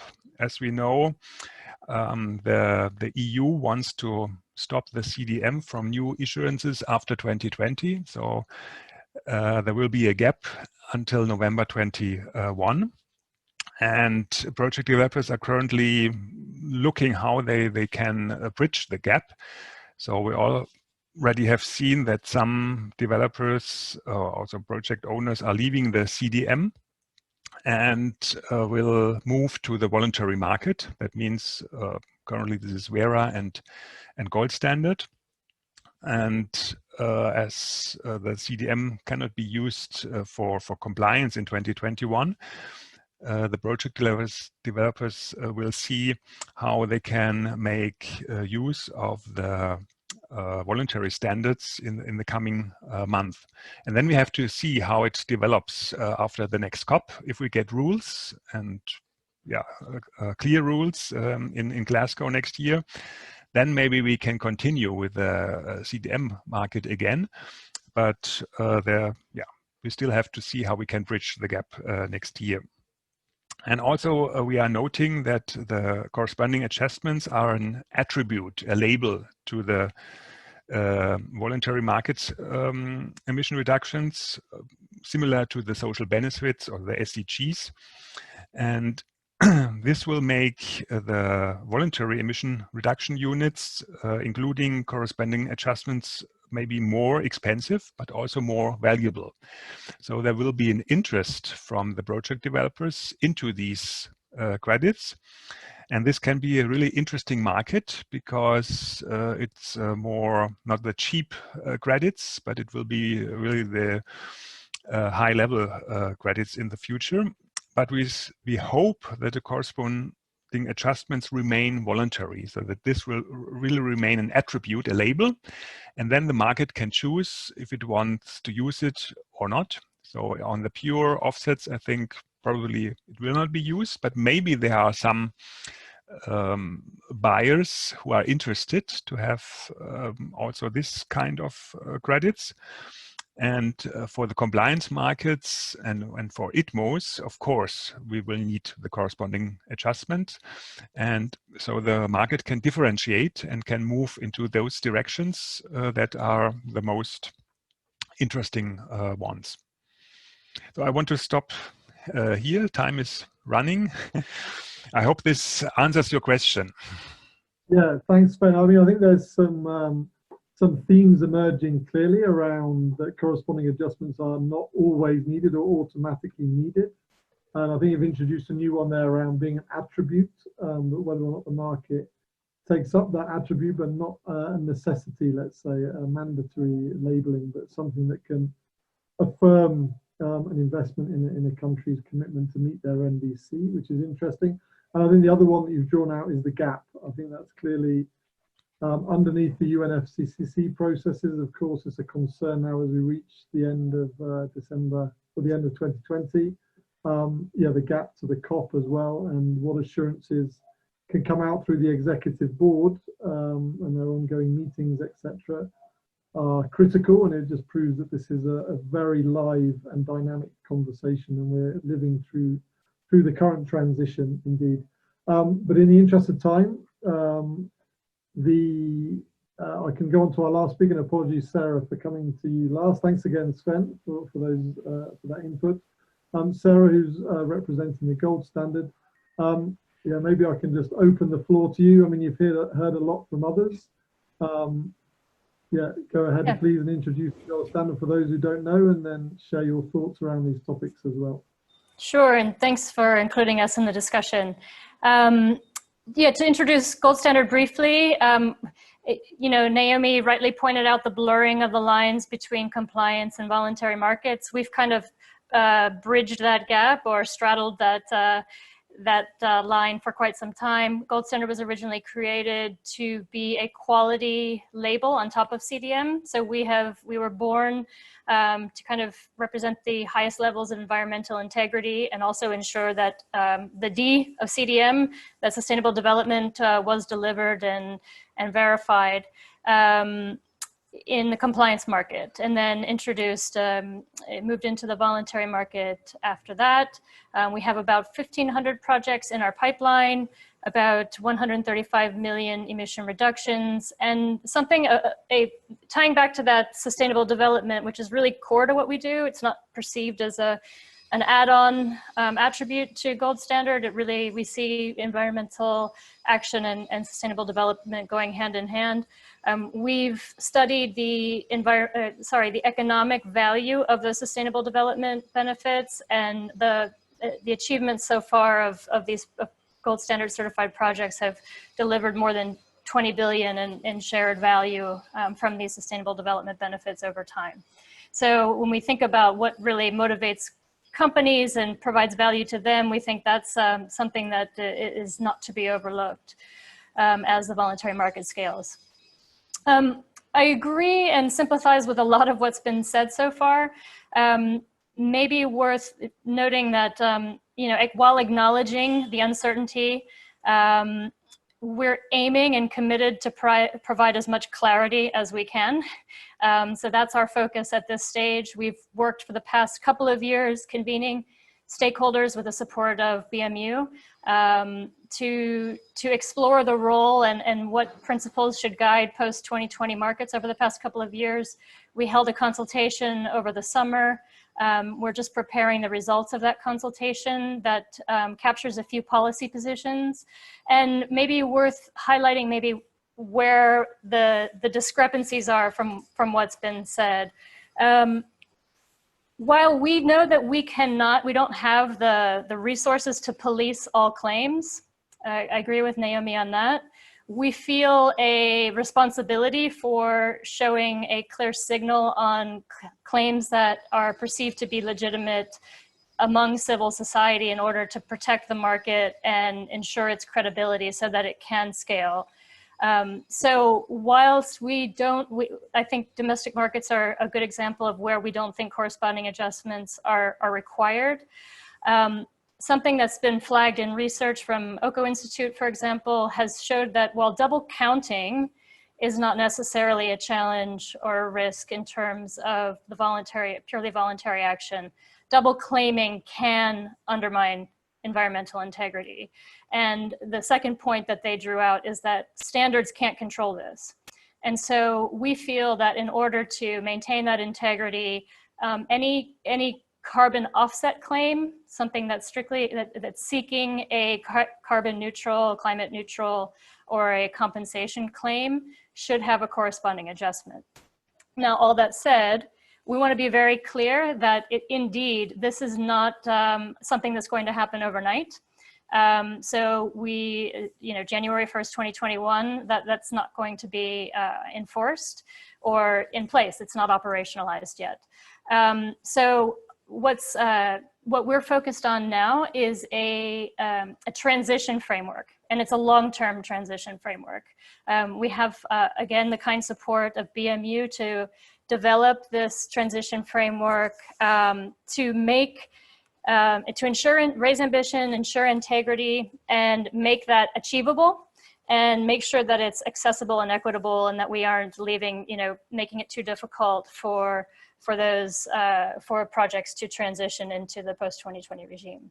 So maybe concretely what that looks like, several deliverables is that we'll be looking to develop a practitioner guidebook so that over time, as we see what comes out of COP26, what the rulebook shapes up like, this can be updated over time so that practitioners know what to expect and are supported through a transition. We're looking at assessment criteria when we talk about that gap for CDM projects. Indeed, projects are able now to transition to voluntary standards like gold standard. We want to make sure that we're in line with the thinking of making sure that carbon finance is going to vulnerable projects. So we'll be developing some criteria to assess what projects can transition across.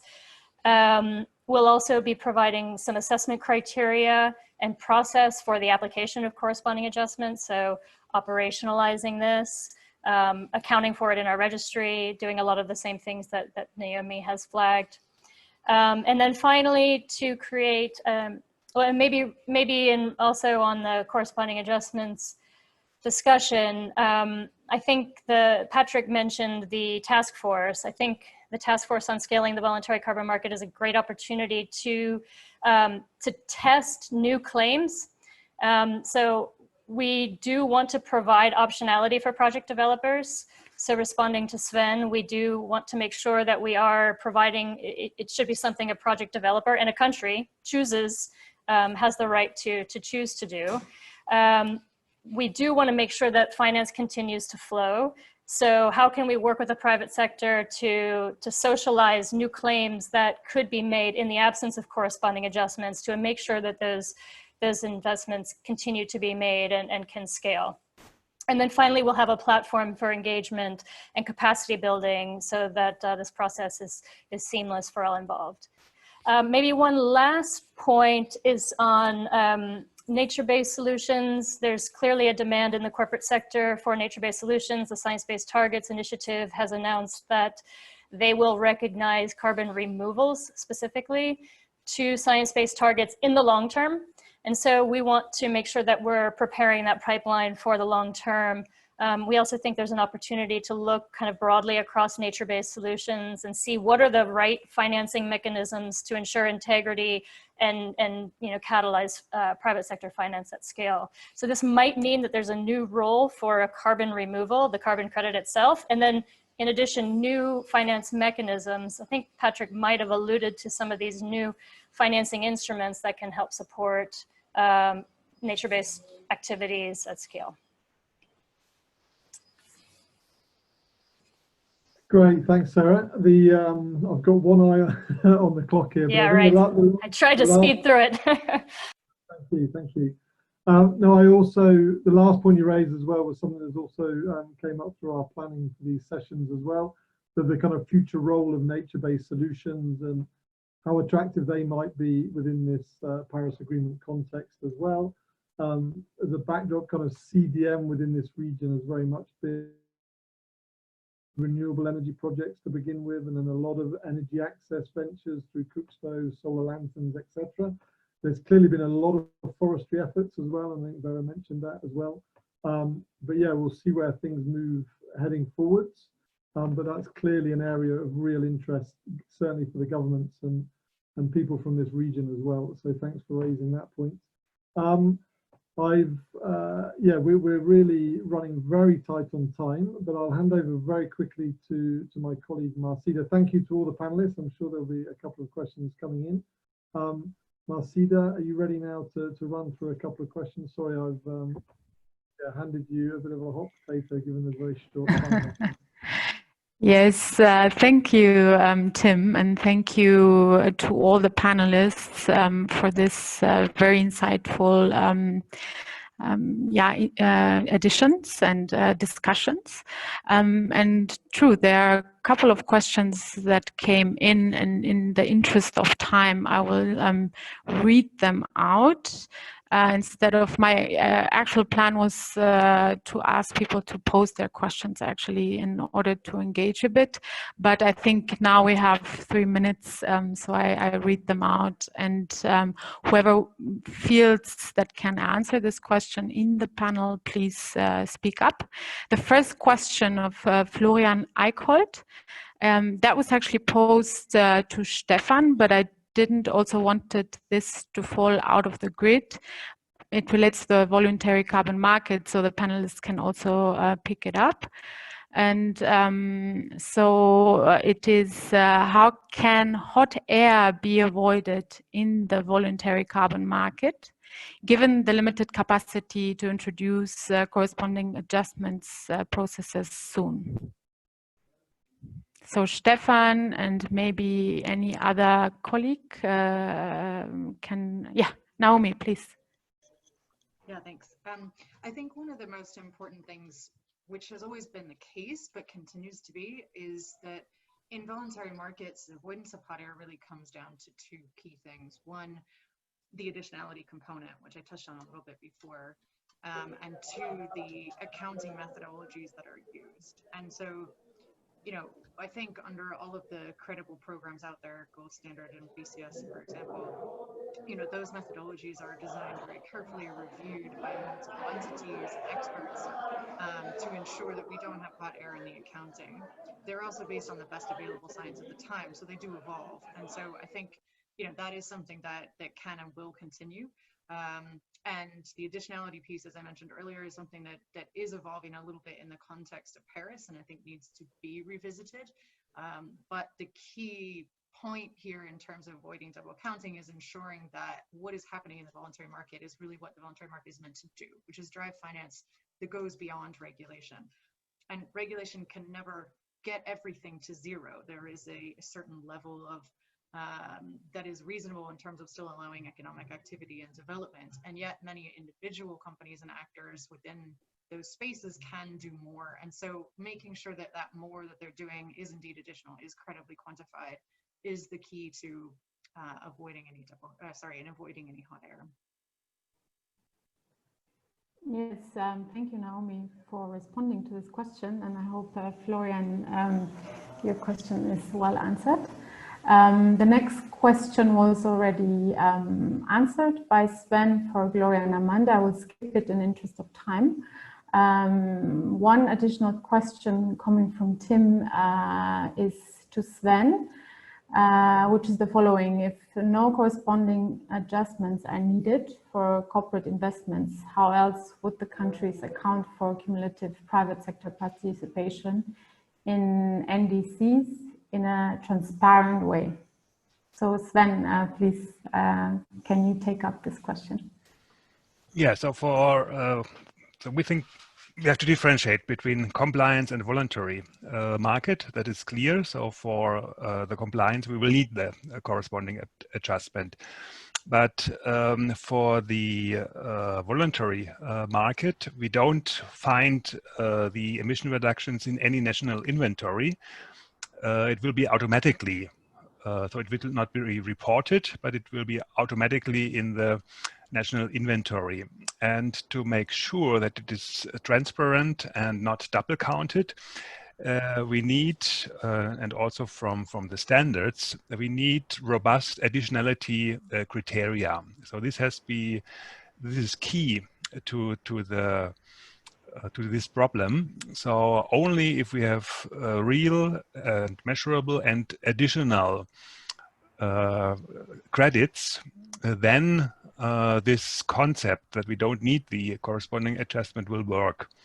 And I understand that Gold Standard as well as Vera are currently working on this topic and are looking about additional requirements for additionality.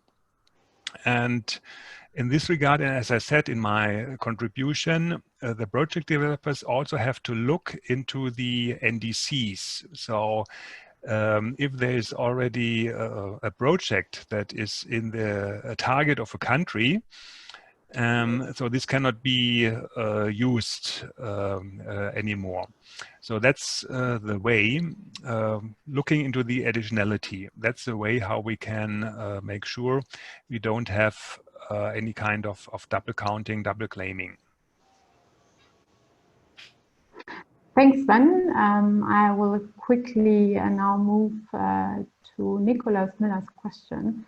And he says, I always ask the question, what is the buyer's understanding or intention with its purchase of units? Should I take this one? Please, Sarah, go ahead. Great. I mean, of course, I can't answer for all buyers. I think that the answer is that it varies pretty dramatically. And I also think that we're seeing more ambitious commitments, as we've heard from other presenters, and a diversity of commitments. And so you're seeing pledges like carbon negative and people backdating their, taking accountability for past carbon emissions. You're seeing climate positive. You're seeing net zero. And I think there's a lack of understanding about claims generally. I think that's a big challenge. I mean, the good news is that people are innovating in the lack of this clarity, and companies are increasing commitments. But I think this is an opportunity, as I mentioned, that there should be quite a focus on claims, and I think this should be done in close collaboration with the private sector, through the Voluntary Carbon Market Task Force, and through other means, in collaboration with the Science Based Targets Initiative, for example. that we start driving consistency on claims, including what an offset claim represents versus financing emission reduction that doesn't have a corresponding adjustment. And so I think there's a lot of like standardization that needs to happen and is in the planning. So that would be my comment on this. Thanks, Sarah. Then the next question of Andrew is at what point is there an intersection between the voluntary markets and Article 6 mechanisms? And what does Article 6 explicitly say about this?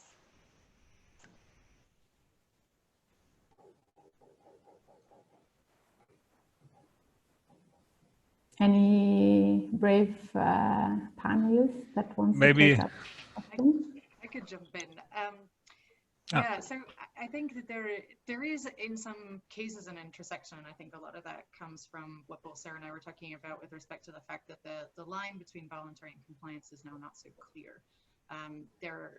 The standards are being used in the context of domestic compliance markets. They're being used in the context of CORSIA. And CORSIA is perhaps the best example of that intersection, where our units are being used, the mechanism with the ICAO being a UN body and the airlines committing to reporting. You know, we obviously believe that a corresponding adjustment is needed for those units. And I think that's where, you know, the key to the intersection is transparency. And the key to making it work is being clear what labels can function in what markets, and providing clear guidance to developers and buyers within those different markets as to what's needed. I just wanted to come back to that. Well, never mind, I've forgotten my line of thinking. I'll end it there. Thank you, Naomi. Thanks for taking up this question. I have, I think all questions are covered. I just had one follow-up to Sven's last response, which is how do project developers, you know, based on your position, how do you think that project developers should account for the fact that NDCs are meant to evolve and expand over time to be economy-wide? Yeah, so I think there must be a limit. So that has to be seen how long this can be extended. So currently we have this 5-year period, and so in the standards we also have the renewal of the crediting period, and then every time a crediting period is renewed, it has to be checked if there's still the additionality is still there, and this means in this case for the NDC it's still compliant. And we have to see, so the CDM has a 7 years crediting period, while the NDCs are updated every 5 years. So here we have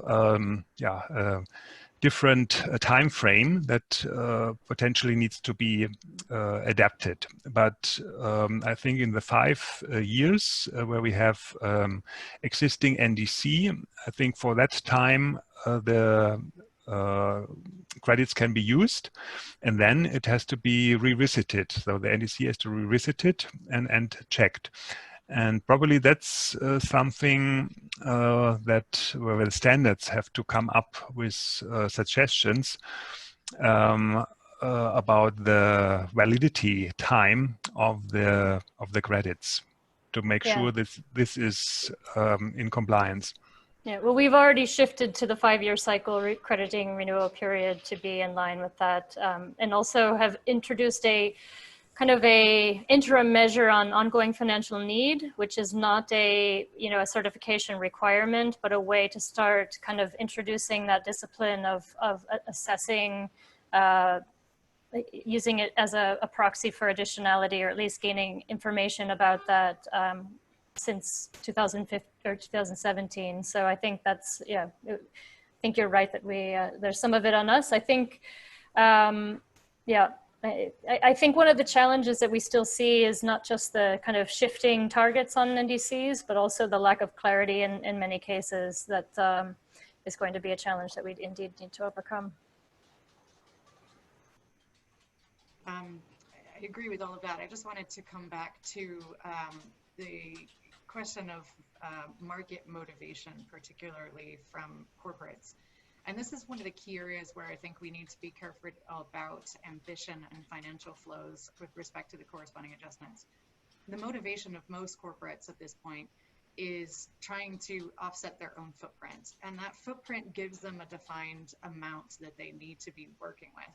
So if their footprint is, 20 tons, just as an example, it's obviously very small, then they're working over time to reduce that so that, they might be down to something like 5 and then doing removals to make that net neutral in the long term. But you still have this whole volume of emissions that they need to make good for that covers that whole transition time.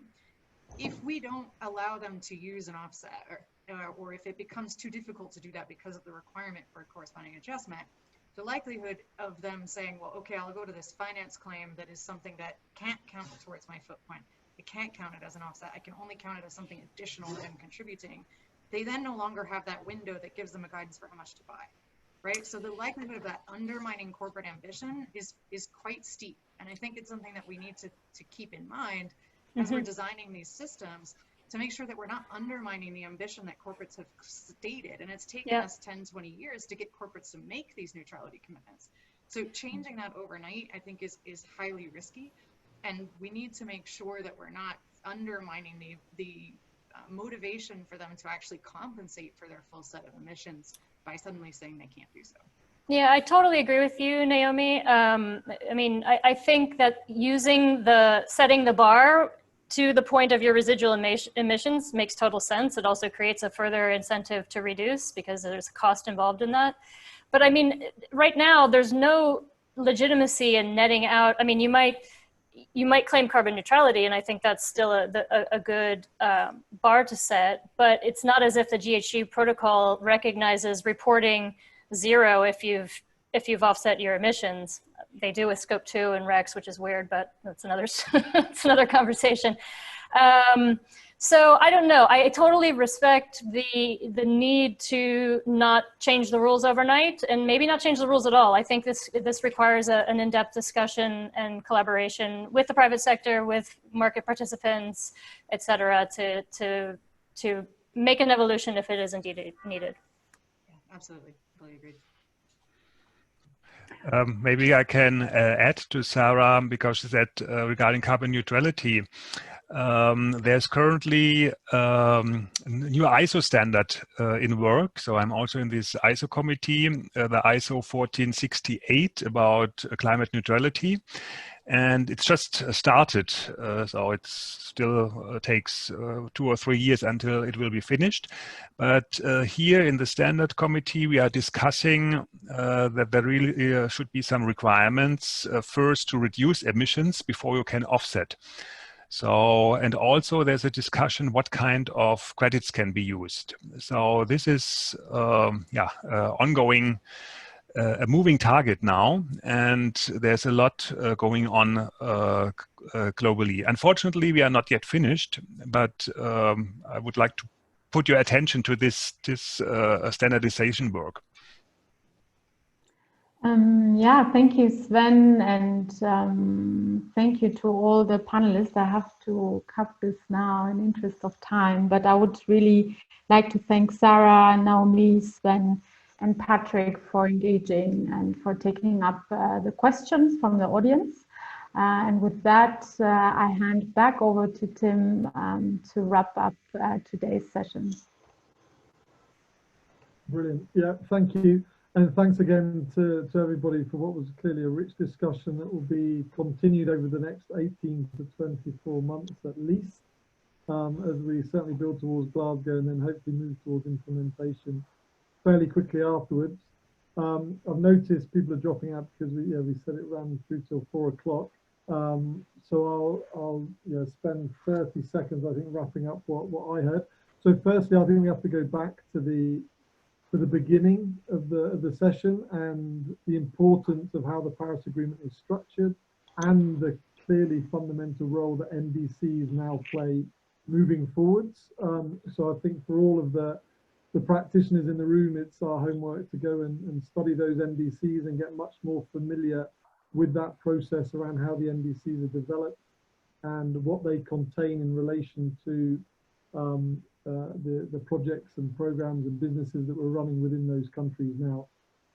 Building down from that around this very rich discussion, the first thing that came through, I think, is scale. So clearly, we've heard there's a huge amount of interest positively, both from the standards to get themselves ready for the Paris Agreement, but also importantly from corporates and for others to invest through the voluntary carbon markets as well. And maybe the greatest manifestation of that currently is the task force that has been set up, and we'll make sure, for those of you not familiar with the task force, we will endeavour to share some information on that, either probably at the beginning of the next session or via email to everybody, so people can also rally behind that initiative.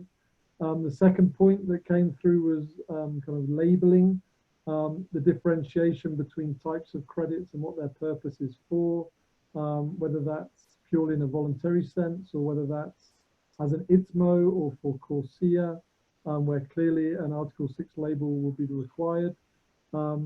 Clearly the conversation around how universal a corresponding adjustment label needs to be is an open discussion, as we've seen with the opinions from the gold standard and vary even on the standard side, and the opinions also put forward from the private sector. So that's clearly a conversation that's going to be running. And the timing is probably the last point that I'd like to raise.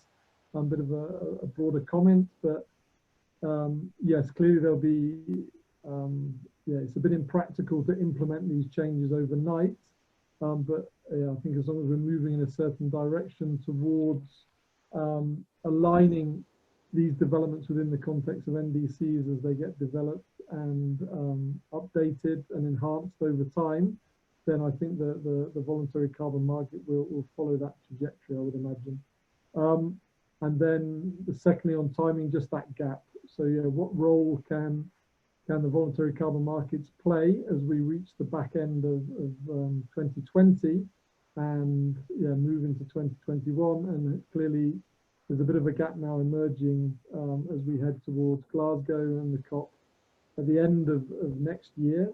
So it'd be interesting to see what developments occur within the voluntary carbon markets during this hopefully finite period, but a real period of transition. So I think, thank you everyone for staying on a little bit longer. I think I'll just hand back to Bianca if she wants to say a couple of words.